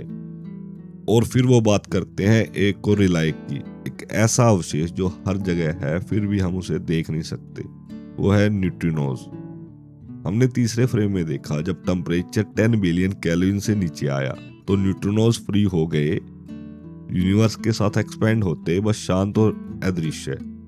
तब से अब तक उनकी वेवलेंथ बस यूनिवर्स के साइज के साथ बढ़ती गई, इसलिए उनकी एनर्जी डिस्ट्रीब्यूशन अब भी वैसी ही है जैसी थर्मल इक्विलिब्रियम में होती, बस टेम्परेचर घट चुका है इनवर्स प्रोपोर्शन से। फोटोन ने भी यह जर्नी तय की है, बस फर्क ये रहा है कि फोटोन काफी देर तक मैटर से जुड़ा रहा, जबकि न्यूट्रॉन जल्दी ही डीकपल हो गए, पर दोनों का टेम्परेचर आज भी लगभग एक जैसा है, यानी कॉस्मिक न्यूट्रिनो बैकग्राउंड भी मौजूद है, बस हम उसे डिटेक्ट नहीं कर पा रहे। हर न्यूक्लियस पार्टिकल के लिए आज भी लगभग 1000 मिलियन न्यूट्रिनोज और एंटी न्यूट्रिनोज मौजूद हैं, पर वो शांत है, अदृश्य है और पूरे कॉस्मोस में फैले हुए हैं। द फर्स्ट 3 मिनट और उसके बाद के अरबों सालों में यूनिवर्स ठंडा हुआ, फैला और अब हम उन्हीं पार्टिकल से बने उस कहानी को दोबारा पढ़ रहे हैं जिसे लाइट मैटर साइलेंस से लिखा गया था। लेकिन एक बड़ा सवाल अभी भी बाकी है, एक शैडो जो हर थ्योरी पर लटकती रहती है, द कॉस्मोलॉजिकल प्रिंसिपल। वो अजम्पशन की यूनिवर्स हर जगह एक जैसा है, होमोजीनियस एंड आइसोट्रोपिक। हम जानते हैं कि आज का कॉस्मोस 3 डिग्री केल्विन बैकग्राउंड में बहुत आइसोट्रोपिक है, हर डायरेक्शन में सेम दिखाई देता है, पर हमें नहीं पता कि पहले के समय में भी ऐसा था या नहीं। शायद शुरुआत में यूनिवर्स असमान था, कायोटिक, इवन जैसे कोई बॉइलिंग ओशन, फिर एक्सपेंशन के साथ फ्रिक्शन और ग्रेविटी ने उसे स्मूथ किया, एक परफेक्ट कॉस्मिक सूप में बदल दिया, जैसे किसी मिक्स मास्टर ने सब कुछ ब्लेंड किया हो। फिजिसिस्ट चार्ल्स मिशनर ने इसे मिक्स मास्टर यूनिवर्स कहा था, और शायद उसी फ्रिक्शनल हीटिंग ने ही फोटोन की भारी मात्रा पैदा की हो, वो 1 बिलियन to 1 रेशो जो आज हम देखते हैं। पर सच ये है कि कोई नहीं जानता यूनिवर्स पहले कितना असमान था, कितना गर्म, या उस फ्रैक्शन से कितनी एनर्जी बनी। विनबर्ग कहते हैं ऐसे डाउट आने पर थ्योरी फेंक देने से बेहतर है उसे और गहराई से टेस्ट करना, क्योंकि हो सकता है यह वोल कॉस्मोलॉजिकल पिक्चर सिर्फ यूनिवर्स के एक हिस्से की कहानी हो, एक छोटा सा होमोजीनियस बबल किसी बड़े कायोटिक कॉस्मोस के अंदर। शायद जब हम यूनिवर्स को देख रहे हैं हम असल में सिर्फ उसके एक शांत हिस्से को देख रहे हैं, एक ऐसा हिस्सा जहां लो, ऑर्डर और बैलेंस ने जगह बनाई ताकि लाइफ खुद को देख सके। यूनिवर्स अभी भी फैल रहा है और शायद कहीं ना कहीं वो अपने अगले चैप्टर की तैयारी कर रहा है। Chapter 6, a historical diversion. अब थोड़ा पीछे चलते हैं, ना कि समय में अरबों साल बल्कि कुछ दशक पहले, जब इंसान पहली बार यूनिवर्स की शुरुआत को समझने की कोशिश कर रहा था। ये कहानी है पिछले 30 सालों की कॉस्मोलॉजिकल रिसर्च की, और इसमें एक सवाल है जो आज भी हैरान करता है। 1965 में जब कॉस्मिक माइक्रोवेव बैकग्राउंड रेडिएशन की खोज की गई, वो 20th सेंचुरी की सबसे बड़ी साइंटिफिक खोजों में से एक थी। लेकिन सोचो, इतनी बड़ी चीज एक्सीडेंटली कैसे मिल गई? क्यों किसी ने 1965 से पहले इस रेडिएशन को ढूंढने की कोशिश ही नहीं की? दरअसल जैसा हमने पिछले चैप्टर में देखा, अगर किसी को उस वक्त यूनिवर्स का मास डेंसिटी और रेडिएशन बैकग्राउंड टेम्परेचर पता होता तो वो इन कैलकुलेशन को उल्टा करके कॉस्मिक माइक्रोवेव बैकग्राउंड की भविष्यवाणी कर सकता था। उदाहरण के लिए, हमें पता है कि यूनिवर्स में लगभग 20 से 30% हीलियम और 70 से 80% हाइड्रोजन है। इससे कोई भी समझ सकता था कि न्यूक्लियोथीसिस तब शुरू हुआ होगा जब न्यूट्रॉन की मात्रा 10 से 15% के आसपास रह गई होगी। ऐसा तब हुआ जब टेम्परेचर करीब 1000 मिलियन केल्विन यानी 10⁹ था। इस समय पर फोटोन और न्यूक्लियर पार्टिकल का रेशो भी निकाला जा सकता था, क्योंकि फोटोन की डेंसिटी ब्लैक बॉडी रेडिएशन के नियमों से ज्ञात की जा सकती थी। क्योंकि ये रेशो बदलता नहीं, आज के समय में भी वही रहता है। इससे कोई कॉस्मिक रेडिएशन बैकग्राउंड का अनुमान लगा सकता था, जिसका टेम्परेचर 1 डिग्री से 10 डिग्री केल्विन के बीच आता। मतलब अगर किसी ने सोचा होता तो वो 1940 या 50 में इस रेडिएशन को डिटेक्ट करने की कोशिश कर सकता था। पर कहानी इतनी सीधी नहीं थी। असल में ऐसा प्रेडिक्शन 1948 में किया गया था, पर किसी ने उस पर ध्यान नहीं दिया। 1940 के दशक के आखिरी में जॉर्ज गैमो, रैल्फ एल्फर और Robert Herman big bang theory पर काम कर रहे थे। उन्होंने ये सोचा कि यूनिवर्स की शुरुआत प्योर न्यूट्रॉन से हुई, जो रेडियो एक्टिविटी डिके से प्रोटॉन, इलेक्ट्रॉन और एंटी न्यूट्रिनोज में बदल गए। और जैसे जैसे यूनिवर्स ठंडा हुआ, न्यूट्रॉन्स और प्रोटॉन ने मिलकर भारी एलिमेंट्स बनाना शुरू किया। अल्फर और हेरमन ने हिसाब लगाया कि लाइट एलिमेंट्स की आज की मात्रा तब समझ में आएगी अगर फोटोन और न्यूक्लियर पार्टिकल का रेशो करीब 1000 मिलियन हो। इसी कैलकुलेशन से उन्होंने प्रिडिक्ट किया कि एक रेडिएशन बैकग्राउंड जरूर होगा जिसका टेम्परेचर लगभग 5 डिग्री केल्विन होगा। हालांकि उनकी कैलकुलेशन पूरी तरह सही नहीं थी। असल में यूनिवर्स की शुरुआत इक्वल नंबर ऑफ प्रोटॉन और न्यूट्रॉन से हुई थी, ना कि प्योर न्यूट्रॉन से। न्यूट्रॉन्स प्रोटॉन के बीच कन्वर्जन मुख्य रूप से इलेक्ट्रॉन, पॉजिट्रॉन, न्यूट्रिनोज और एंटी न्यूट्रिनोज की टक्करों से होता था, ना कि रेडियो एक्टिविटी डिके से। 1950 में सी हयाशी ने बात बताई और 1953 तक अल्फर और हरमन ने अपने मॉडल को सुधार लिया। उन्होंने न्यूट्रॉन प्रोटॉन बैलेंस का पहला सही हिसाब लगाया, जो वास्तव में पहली मॉडर्न कॉस्मोलॉजी एनालिसिस थी। फिर भी 1948 हो या 1953, किसी ने भी उस वक्त जाकर ये कोशिश नहीं की कि वो प्रिडिक्टेड माइक्रोवेव रेडिएशन को डिस्कवर करें। असल में 1965 से पहले तक ज्यादातर एस्ट्रोफिजिस्ट को ये नहीं पता था कि बिग बैंग मॉडल के अनुसार हाइड्रोजन और हीलियम की अबंडेंस तभी समझी जा सकती है जब भी यूनिवर्स में एक कॉस्मिक रेडिएशन बैकग्राउंड मौजूद हो, जिसे देखा भी जा सकता है। अब बात सिर्फ ये नहीं थी कि अल्फर और हरमन की प्रेडिक्शन का पता नहीं था। साइंस के समंदर में कोई पेपर खो जाना आम बात है। अजीब ये था कि इतने सालों तक किसी और ने भी उसी लॉजिक को फॉलो करने की कोशिश नहीं की। सारे थ्योरेटिकल टूल्स तो मौजूद थे। 1964 में जाकर रूस में याबी जेडोविच, इंग्लैंड में फ्राइड हॉयल और आरजे टेलर, अमेरिका में पेबल्स ने फिर से बिग बैंग न्यूक्लियोथीसिस की कैलकुलेशन शुरू की। लेकिन तब तक पेंजियाज और विल्सन मॉडल में अपना काम शुरू कर चुके थे और कॉस्मिक माइक्रोवेव बैकग्राउंड की खोज किसी थ्योरेटिकल प्रेडिक्शन से नहीं बल्कि लगभग बाय एक्सीडेंट हो गई। जो लोग उस प्रेडिक्शन से वाकिफ भी थे, उन्होंने भी उसे ज्यादा इंपॉर्टेंस नहीं दिया। 1953 में एल्फर, पोलिन और हरमन ने अपने पेपर न्यूक्लियोथीसिस को फ्यूचर स्टडीज के लिए छोड़ दिया। उन्होंने अपने इम्प्रूव्ड मॉडल के हिसाब से रेडिएशन बैकग्राउंड का टेम्परेचर दोबारा कैलकुलेट तक नहीं किया, यहां तक कि अपने पुराने 5 डिग्री केल्विन वाले प्रेडिक्शन का जिक्र भी नहीं किया। वो तीनों अलग अलग लैब्स में चले गए और काम अधूरा रह गया। सालों बाद जब पेंजियाज और विल्सन ने ये रेडिएशन खोजी, तब जॉर्ज गमाओ ने एक चिट्ठी में याद दिलाया कि उसने 1953 में 7 डिग्री केल्विन बैकग्राउंड का जिक्र किया था। पर उस पेपर को ध्यान से देखने पर पता चलता है कि वो कैलकुलेशन एक गलत मैथमेटिकल लॉजिक पर थी, जिसका कॉस्मिक न्यूक्लियोथीसिस थ्योरी से कोई लेना देना नहीं था।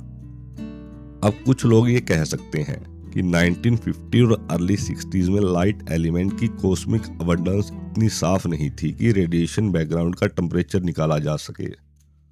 बात सही है, आज भी हीलियम की सही मात्रा को लेकर थोड़ी अनिश्चितता है, लेकिन एक बात तब से सब जानते थे, यूनिवर्स का ज्यादातर हिस्सा हाइड्रोजन से बना है और हाइड्रोजन स्टार में प्रोड्यूस नहीं होती, बल्कि वही फ्यूल है जिससे स्टार्स अपनी एनर्जी बनाते हैं। इससे साफ था कि शुरुआती यूनिवर्स में फोटोन और न्यूक्लियर पार्टिकल का रेशो बहुत बड़ा होना चाहिए, तभी सारा हाइड्रोजन हीलियम में नहीं बदल गया। अब सवाल ये उठता है, कब से तकनीकी रूप से संभव था कि कोई 3 डिग्री केल्विन आइसोट्रोपिक रेडिएशन को डिटेक्ट कर सके? साइंटिस्ट बताते हैं ये काम मिड 1950s और शायद 1940s में भी किया जा सकता था। 1946 में MIT रेडिएशन लैब की एक टीम, जिसका नेतृत्व कोई और नहीं बल्कि रॉबर्ट डाइक खुद कर रहे थे, उन्होंने एक अपर लिमिट निकाली थी। आइसोट्रोपिक एक्स्ट्रा टेरेस्ट्रियल रेडिएशन का टेम्परेचर 20 डिग्री केल्विन से कम है। ये ऑब्जर्वेशन उन्होंने एटमॉस्फेरिक ऑब्जर्वेशन की स्टडीज में की थी, कॉस्मोलॉजी के लिए नहीं। मजेदार ये बात है, जब डेक ने 1960 में कॉस्मिक रेडिएशन पर सोचना शुरू किया तो वो अपनी ही 20 डिग्री केल्विन वाले लिमिट भूल चुके थे। और बात ये नहीं कि डिटेक्ट करना कब संभव हुआ, असल बात ये है कि रेडियो एस्ट्रोनॉमर्स को पता ही नहीं था कि उन्हें इसे ढूंढना भी चाहिए। कंट्रास्ट देखो, जब 1932 में पॉली ने न्यूट्रिनो का विचार दिया तब उसे डिटेक्ट करना नामुमकिन था, फिर भी फिजिसिस्ट ने उसे दिमाग में रखा और 1950 में रिएक्टर आने के बाद उसे खोज लिया। इसी तरह जब 1932 में पॉजिट्रॉन मिला, साइंटिस्ट को आइडिया था कि प्रोटॉन का भी कोई एंटी पार्टिकल होगा और 1950 में बेवरटन एसिलेटर सिर्फ उसी को ढूंढने के लिए बनाया गया। पर कॉस्मिक माइक्रोवेव बैकग्राउंड के मामले में ऐसा कुछ नहीं हुआ। जब तक कि 1964 में डाइक और उनकी टीम प्रिंसटन में इसे खोजने निकली, तब उन्हें ये तक नहीं पता था कि गेमो, अल्फर और हरमन ने 10 साल पहले इसकी भविष्यवाणी की थी। तो आखिर गड़बड़ कहाँ हुई? कम से कम 3 वजह थी जिनकी वजह से 1950 और अर्ली 60s में 3 डिग्री केल्विन माइक्रोवेव बैकग्राउंड की खोज को अहमियत नहीं मिली जो उसे मिलनी चाहिए थी। सबसे पहले समझना जरूरी है, गामो, अल्फर, हरमन और फोलिन जिस बिग बैंग थ्योरी पर काम कर रहे थे वो सिर्फ हीलियम तक सीमित नहीं थी। उनका मानना था कि सारे भारी एलिमेंट्स यानी कार्बन, ऑक्सीजन, आयरन सबके सब शुरुआती यूनिवर्स में ही बने थे, न्यूट्रॉन्स के तेजी से जुड़ने की प्रक्रिया के जरिए। लेकिन यहाँ एक बड़ी दिक्कत थी, कुछ न्यूक्लियाई जिनमें 5 से 8 न्यूक्लियस होते हैं वो स्टेबल नहीं होते थे। इसी वजह से हीलियम He4 से ऊपर के एलिमेंट्स बनना लगभग नामुमकिन था। मतलब यूनिवर्स हीलियम तक तो बनता था, लेकिन उससे भारी तत्वों के लिए फिजिक्स में गैप था। इसे सबसे पहले एनरिको फर्मी और एंथनी टर्कविक ने बताया था। इसी वजह से थ्योरिस्ट को ये हीलियम प्रोडक्शन मॉडल ही थोड़ा अधूरा और अविश्वसनीय लगने लगा। धीरे धीरे कॉस्मोलॉजिक न्यूक्लियोथिसिस की थ्योरी अपनी क्रेडिबिलिटी खोने लगी, क्योंकि एक अल्टरनेटिव आइडिया और मजबूत होकर सामने आया कि एलिमेंट स्टार के अंदर बनते हैं। 1952 में E. सेल्पीटर ने बताया, स्टार के डेंस हीलियम कोर्स में 2 हीलियम न्यूक्लियर मिलकर बेरिलियम बना सकते हैं, जो जल्दी डिके तो होता है, लेकिन अगर उसी वक्त एक और हीलियम न्यूक्लियस उसे टकरा जाए तो एक स्टेबल कार्बन न्यूक्लियस बन सकता है। ये प्रोसेस उस समय के यूनिवर्स में असंभव था, क्योंकि तब डेंसिटी बहुत कम थी। फिर 1957 में एक लैंडमार्क पेपर आया, जेफरी, मार्गरेट, बर्बी, पोलर और हॉयल द्वारा, जिसमें बताया गया हैवी एलिमेंट स्टार में और खासकर सुपरनोवा एक्सप्लोजन में बनते हैं। 1950 तक ज्यादातर एस्ट्रोफिजिस्ट ये मानने लगे थे कि हाइड्रोजन को छोड़कर बाकी सारे एलिमेंट स्टार में ही बने हैं। हॉयल खुद कहते थे, हमने इतनी मेहनत से समझा कि स्टार में एनर्जी कैसे बनती है, अब अगर कोई कहे कि एलिमेंट कहीं और बने हैं तो ऑलमोस्ट इंसल्ट जैसा लगेगा। लेकिन स्टेलर थ्योरी में एक बड़ी समस्या थी। अगर हीलियम की 25 से 30% अबंडेंस सिर्फ स्टार से बनी होती तो इतनी ज्यादा एनर्जी निकलती। जितनी स्टार्स अपने पूरे लाइफ टाइम में भी नहीं छोड़ते। वही बिग बैंग मॉडल में एनर्जी आसानी से एक्सप्लेन हो जाती थी, क्योंकि वो रेड शिफ्ट के साथ यूनिवर्स में फैल जाती है। 1964 में होयल और आरजे टेलर ने बताया कि इतनी हीलियम अबंडेंस स्टार से नहीं बन सकती। उन्होंने बिग बैंग में हीलियम सिंथेसिस का हिसाब लगाया। रिजल्ट मिला 36% हीलियम बाय वेट। अजीब बात यह है कि उन्होंने न्यूक्लियोथिसिस का समय 5000 मिलियन केल्विन टेम्परेचर पर फिक्स कर दिया, बिना फोटोन टू न्यूक्लियन रेशियो को कंसीडर किए। अगर वो ऐसा करते तो वो कॉस्मिक माइक्रोवेव बैकग्राउंड का टेम्परेचर सही ऑर्डर में प्रिडिक्ट कर सकते थे। फिर भी यह अहम था होयल, जो स्टडी स्टेट थ्योरी के बड़े समर्थक थे। उन्होंने खुद माना कि बिग बैंग मॉडल में कुछ सच्चाई हो सकती है। आज साइंटिस्ट का मानना है कि दोनों प्रोसेस सही है।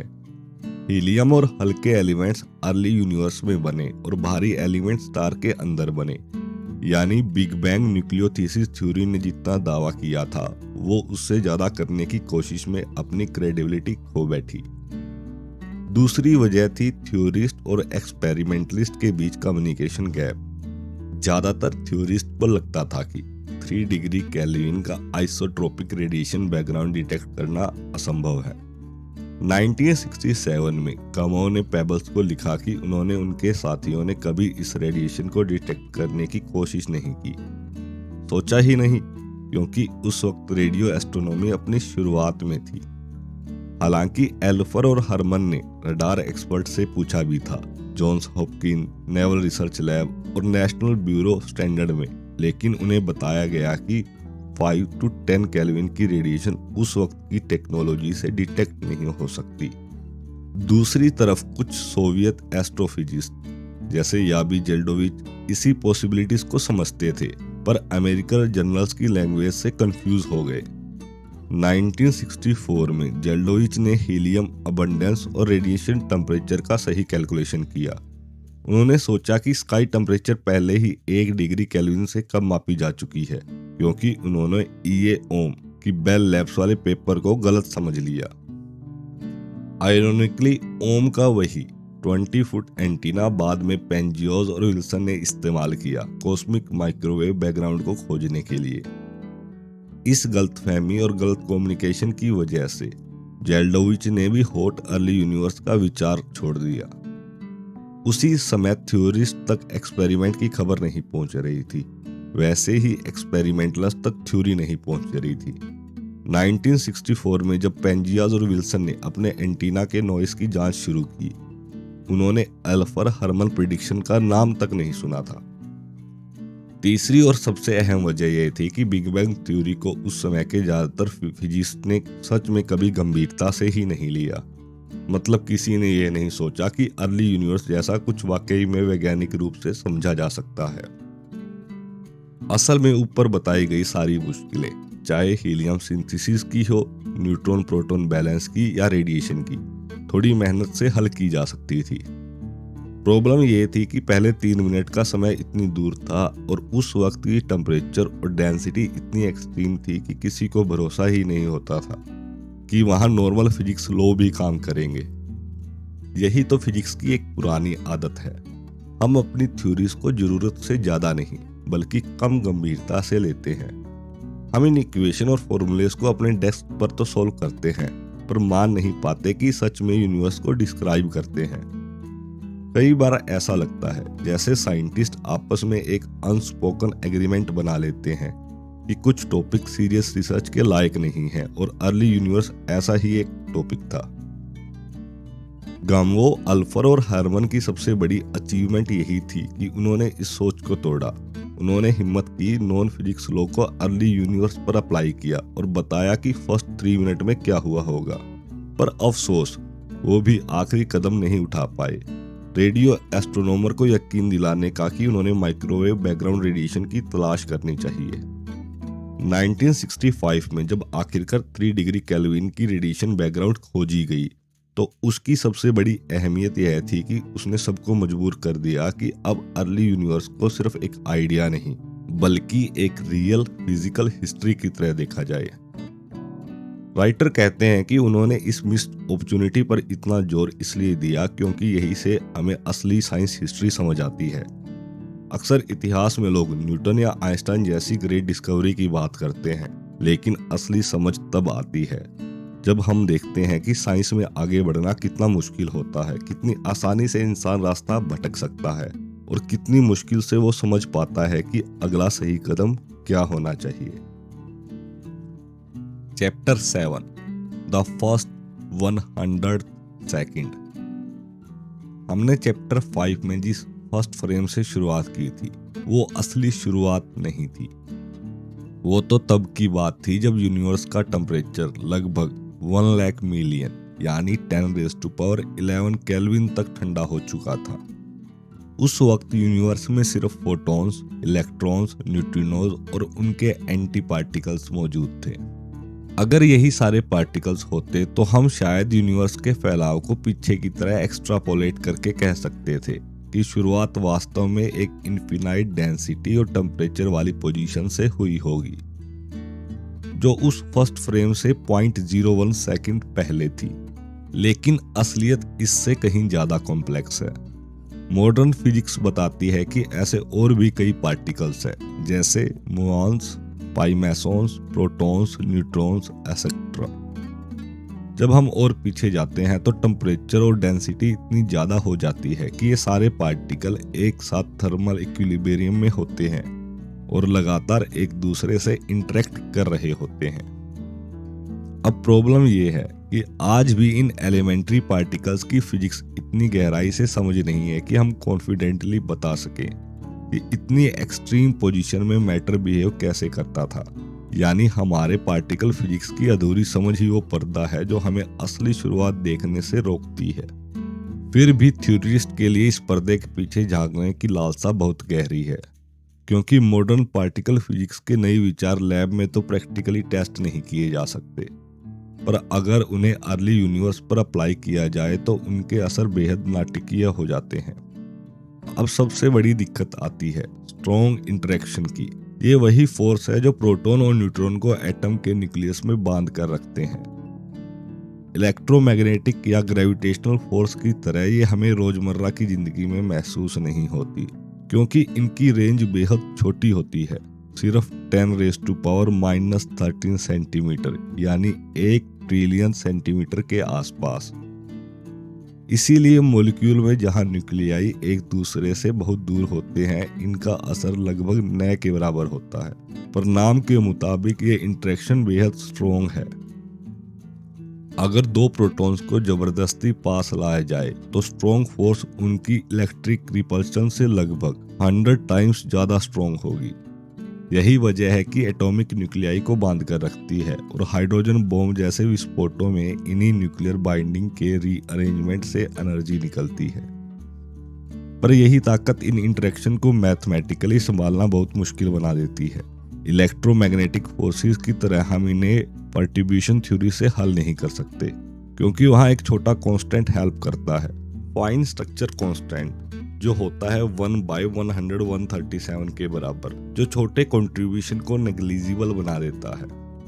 फायरमैन डायग्राम उसी लॉजिक पर काम करते हैं।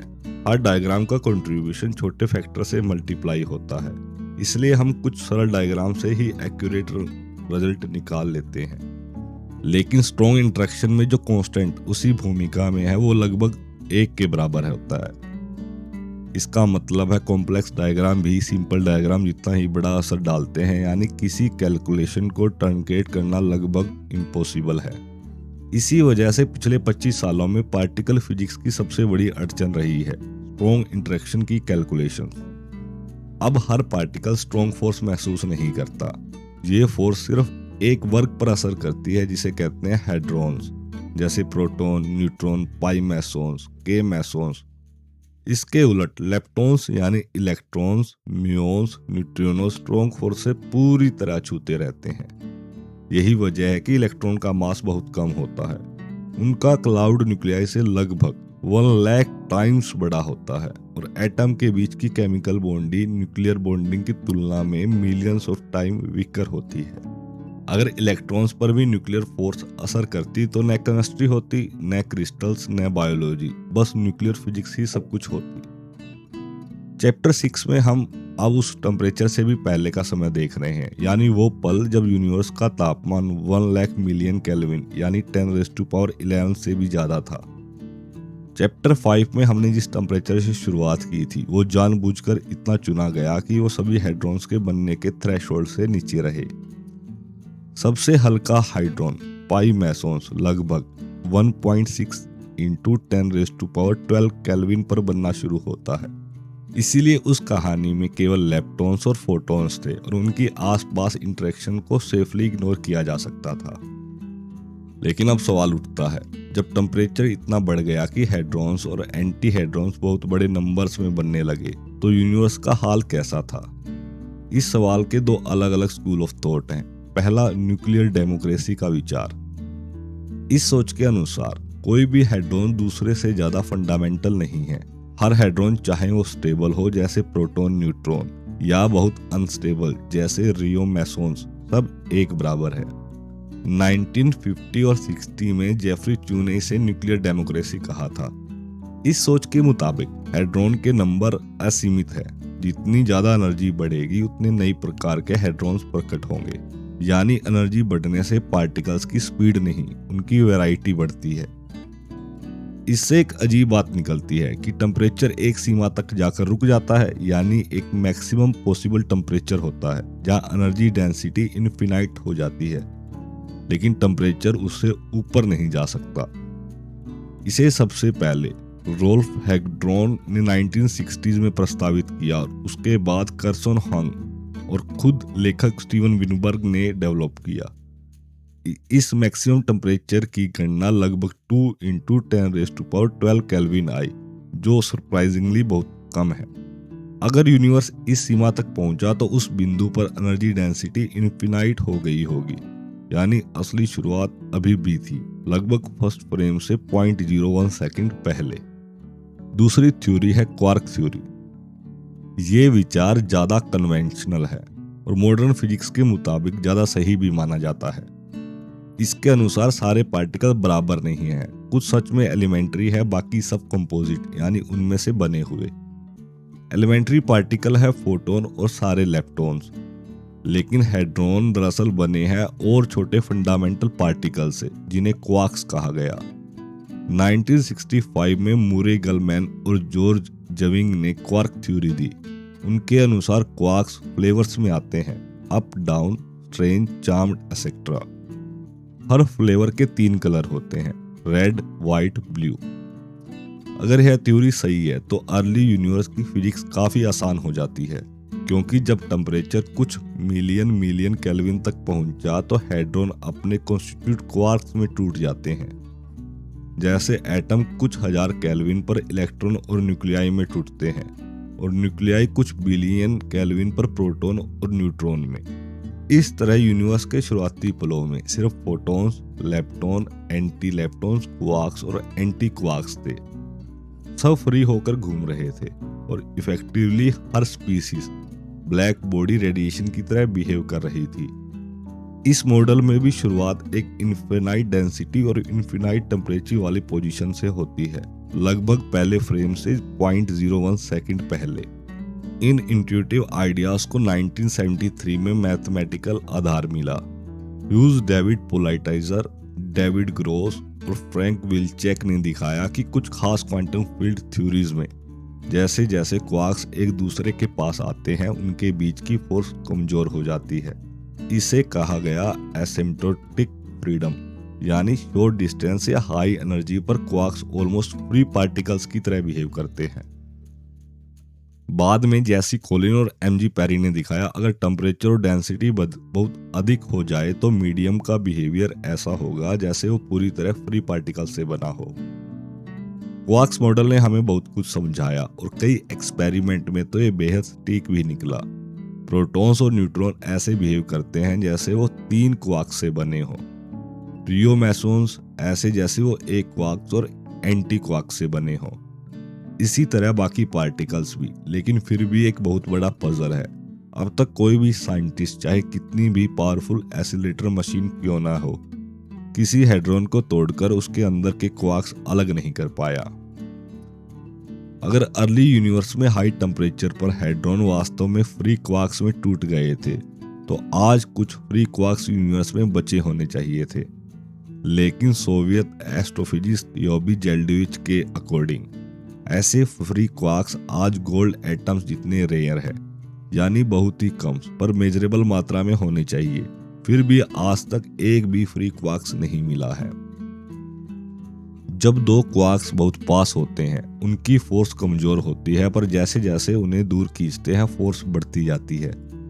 मतलब अगर आप क्वार्क्स को एक दूसरे से दूर करने की कोशिश करेंगे तो जितना खींचेंगे उतनी ज्यादा एनर्जी लगेगी, और एक पॉइंट पर इतनी एनर्जी जुड़ जाती है कि वैक्यूम से नए क्वार्क्स एंटी क्वार्क्स जोड़े बन जाते हैं। आखिर में नतीजा क्या होता है? आप फ्री क्वार्क्स नहीं पाते, बल्कि नए हाइड्रॉन्स बन जाते हैं। ये ठीक वैसा ही है जैसे एक स्ट्रिंग का सिर पकड़कर खींचना। जितना ज्यादा खींचोगे वो टूटेगी तो जरूर, लेकिन टूटने पर दो नए स्ट्रिंग्स बन जाएंगे। हर एक के दोनों सिरे इंटैक्ट रहेंगे। इसलिए अर्ली यूनिवर्स में क्वार्क्स इतने पास थे कि वो फ्री बिहेव कर सकते थे। पर जैसे जैसे यूनिवर्स ठंडा और फैलता गया, हर फ्री क्वार्क्स या तो अपने एंटी क्वार्क से एनाइलेट हो गया या किसी प्रोटॉन या न्यूट्रॉन में सेटल हो गया। मॉडर्न पार्टिकल फिजिक्स बताती है कि अर्ली यूनिवर्स में एक बहुत बड़ी ड्रामेटिक घटना हुई थी। एक फेज ट्रांजिशन वैसे ही जैसे पानी के जमने पर होती है। यह ट्रांजिशन स्ट्रॉन्ग फोर्स से नहीं बल्कि वीक इंटरेक्शन से जुड़ी थी। वो इंटरेक्शन जो न्यूट्रॉन के डिके जैसी रिएक्शन करवाता है या जिनमें न्यूट्रिनो शामिल होते हैं।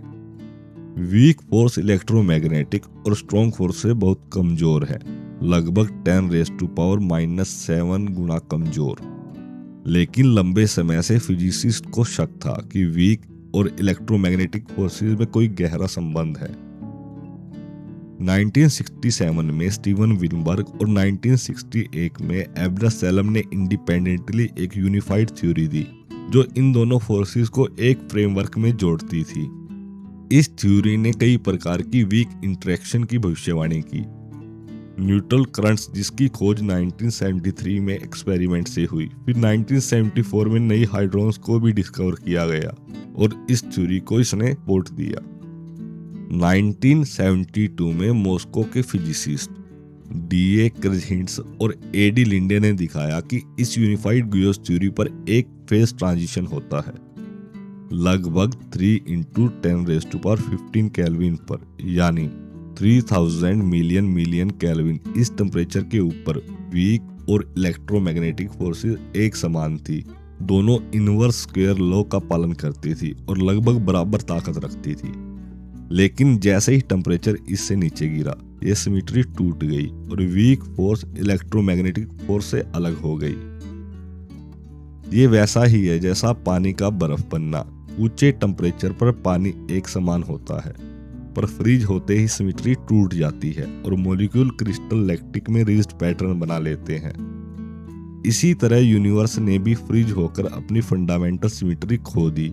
वीक और इलेक्ट्रोमैग्नेटिक फोर्सेस अब अलग अलग दिखने लगी।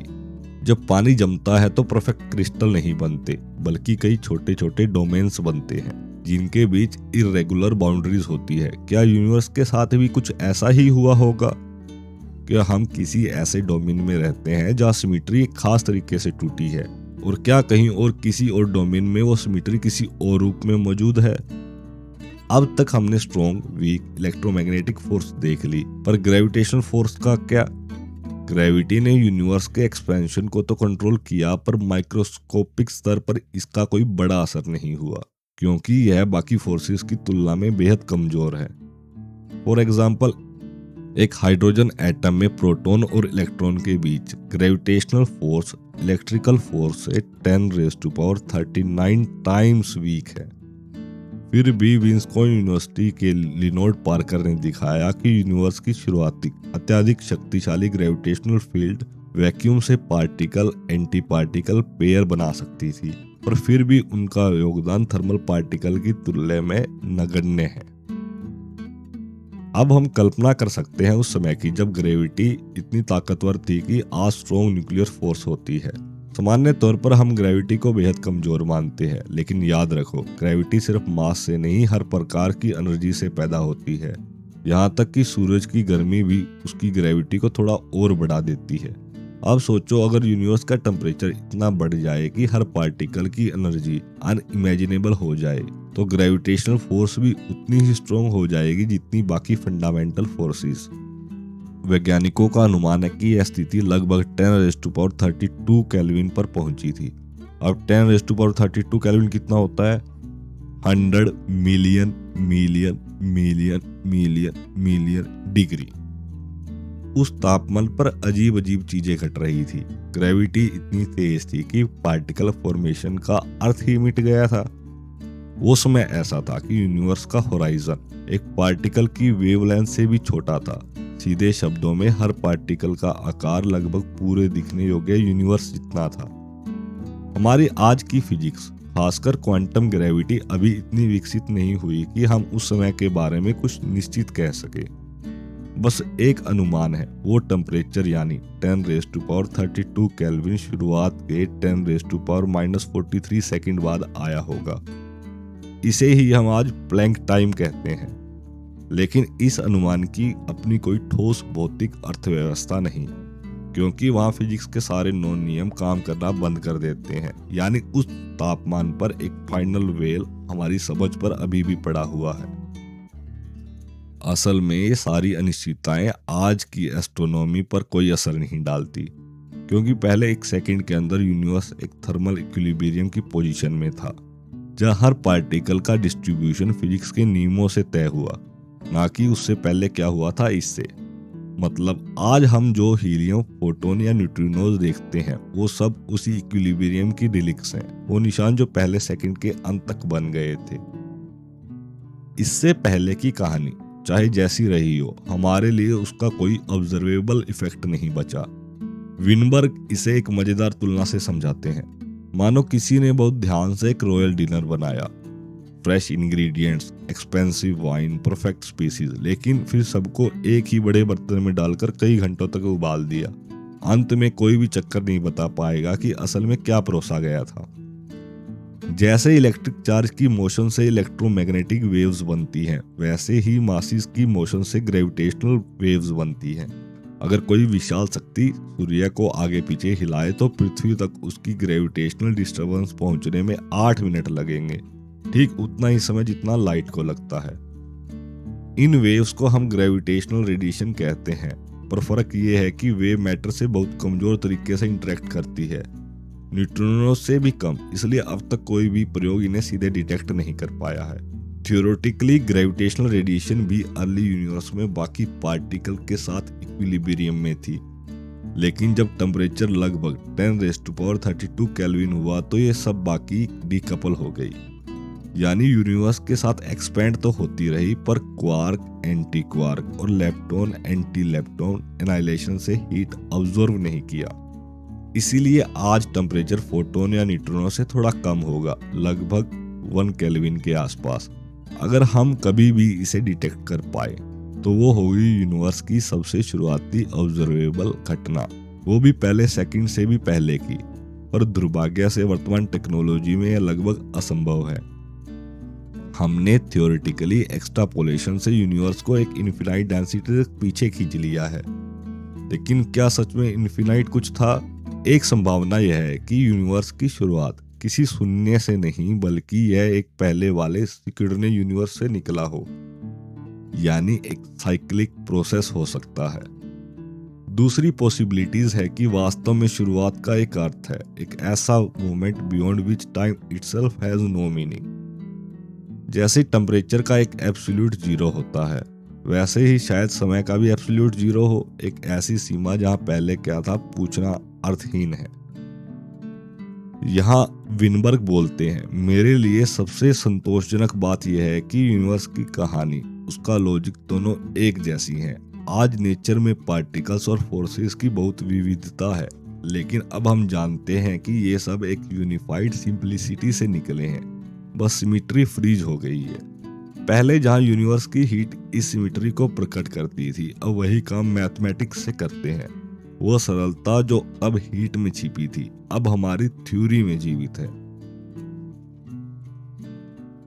Chapter 8 epilogue the prospect ahead. Universe अभी तो एक्सपैंड कर ही रहा है, धीरे धीरे लेकिन लगातार बढ़ता ही जा रहा है। पर सवाल ये है, क्या ये हमेशा बढ़ता रहेगा या फिर एक दिन सब रुक जाएगा और वापस गिरने लगेगा? जैसा कि हमने चैप्टर 2 में देखा, सब कुछ इस बात पर निर्भर करता है कि कॉस्मिक डेंसिटी यानी पूरे यूनिवर्स की कुल मास डेंसिटी एक खास क्रिटिकल वैल्यू से कम है या ज्यादा। अगर डेंसिटी क्रिटिकल वैल्यू से कम है तो यूनिवर्स ओपन है, यानी ये हमेशा फैलता रहेगा। सारे स्टार्स एक एक करके बर्नआउट हो जाएंगे, न्यूक्लियर फ्यूल खत्म हो जाएगा, सिर्फ उनकी राख बचेगी, ब्लैक डॉर्फ, न्यूट्रॉन स्टार और शायद ब्लैक होल्स। प्लैनेट्स अपनी ऑर्बिट में घूमते रहेंगे, लेकिन धीरे धीरे उनकी एनर्जी ग्रेविटेशनल वेव्स में खो जाएगी। बैकग्राउंड रेडिएशन और न्यूट्रिनोज का टेम्परेचर लगातार घटता रहेगा, इतना कि 3 डिग्री केल्विन की कॉस्मिक माइक्रोवेव ग्लो भी लगभग गायब सी लगेगी। लेकिन अगर डेंसिटी क्रिटिकल वैल्यू से ज्यादा है तो यूनिवर्स क्लोज्ड है, इसका फैलाव एक दिन रुक जाएगा और फिर कॉन्ट्रैक्शन शुरू होगा। अगर मान लो डेंसिटी दुगनी है क्रिटिकल वैल्यू से, तो कैलकुलेशन कहती है अभी यूनिवर्स की एज करीब 10 बिलियन ईयर्स है। ये अगले 50 बिलियन साल तक फैलता रहेगा और फिर सिकुड़ना शुरू करेगा और लगभग 60 बिलियन साल बाद फिर से एक इन्फिनाइट डेंसिटी वाले बिंदु में बदल जाएगा। जब कॉन्ट्रैक्शन शुरू होगा तो एस्ट्रोनॉमर एक अजीब दृश्य देखेंगे। कुछ गैलेक्सी से आने वाली रोशनी ब्लू शिफ्ट होगी और कुछ से आने वाली रेड शिफ्ट, क्योंकि कुछ तो हमारे पास आ रही होगी और कुछ हमसे दूर जा रही होगी। टेम्परेचर फिर से बढ़ने लगेगा, पहले तो बहुत धीरे धीरे, लाखों सालों तक कोई फर्क महसूस नहीं होगा। जब यूनिवर्स अपनी मौजूदा साइज का 1/100th रह जाएगा तो कॉस्मिक माइक्रोवेव इतना गर्म हो जाएगा कि नाइट स्काई भी आज के दिन के आकाश जितना ब्राइट और हॉट होगा, लगभग 300 केल्विन। सिर्फ 70 लाख साल बाद आसमान इतना होगा कि ब्राइट और हॉट एटम्स मॉलिक्यूल सब टूटने लगेंगे, स्टार्स और प्लैनेट वेपराइज होकर प्लाज्मा में बदल जाएंगे और 22 डेज के बाद टेम्परेचर 10 बिलियन केल्विन तक पहुंच जाएगा और न्यूक्लियाई खुद टूटने लगेंगे। हाइड्रोजन और हीलियम फिर से अपने सब एटॉमिक पार्टिकल्स में बिखर जाएंगे। फोटोन कोलाइजन से इलेक्ट्रॉन पॉजिट्रॉन की बाढ़ आएगी और न्यूट्रिनोज फिर थर्मल बैलेंस में लौट आएंगे। क्या यूनिवर्स सच में इन्फिनाइट हीट और डेंसिटी तक जाएगा या फिर कहीं कुछ और होगा? सच कहें तो कोई नहीं जानता। 100 मिलियन ट्रिलियन ट्रिलियन यानी 10⁻32 केल्विन से ऊपर फिजिक्स के सारे नॉन नियम काम करना बंद कर देते हैं। क्वांटम मैकेनिक्स और रिलेटिविटी दोनों का बैलेंस खत्म हो जाता है। अगर यूनिवर्स पूरी तरह होमोजीनियस और आइसोट्रोपिक नहीं है तो शायद यह कहानी पहले ही टूट चुकी होती। कुछ कॉस्मोलॉजिस्ट को इसमें आशा दिखती है, कहते हैं शायद यूनिवर्स खत्म नहीं होता बल्कि बाउंस बैक करता है, जैसे एक सांस लेता हुआ यूनिवर्स। हर बार जब यूनिवर्स कोलैप्स होता है वो फिर से एक्सपैंड होना शुरू कर देता है। पुरानी नॉर्स माइथोलॉजी में रैग्नार्क नाम की कहानी है, देवताओं और राक्षसों का अंतिम युद्ध जहां आग और पानी सब कुछ नष्ट कर देते हैं। लेकिन फिर धीरे धीरे पानी हटता है और थोर के बेटे अपने पिता का हथौड़ा लेकर एक नई दुनिया बनाता है। शायद हमारा यूनिवर्स भी वैसा ही है, हर विनाश के बाद एक नया आरंभ, expand, collapse, bounce and expand again, और यह साइकिल अनंत तक चलती रहेगी। अगर ऐसा है तो आज का एक्सपेंडिंग यूनिवर्स सिर्फ पिछले कॉन्ट्रैक्शन के बाद एक नए फेज में है, शुरुआत नहीं बस एक और नया चैप्टर। हर साइकिल में यूनिवर्स की एंट्रोपी बढ़ती जाती है, यानी फोटोन और न्यूक्लियर पार्टिकल का अनुपात थोड़ा बढ़ जाता है। हर बार यूनिवर्स ज्यादा गर्म और कायोटिक शुरू होता है तो इन्फिनाइट साइकिल संभव नहीं है, क्योंकि तब तक एंट्रोपी फाइनाइट ही है। इसका मतलब भले ही चक्कर दोहराता हो, लेकिन इसका भी कोई ना कोई पहला चक्कर जरूर रहा होगा। विनबर कहते हैं, हम इंसान अपने आप को यूनिवर्स का खास हिस्सा मानते हैं, सोचते हैं शायद हमने इसे पर्पसफुली बनाया है। वो लिखते हैं, it is hard to believe the soft glowing world below is just a fragile patch in an hostile universe born from chaos destined for silence। इस ऑडियो बुक को पूरा सुनने के लिए आपका धन्यवाद। अगर आपको ये किताब पसंद आई है तो प्लीज़ लाइक का बटन दबाएं और चैनल को सब्सक्राइब करें। धन्यवाद।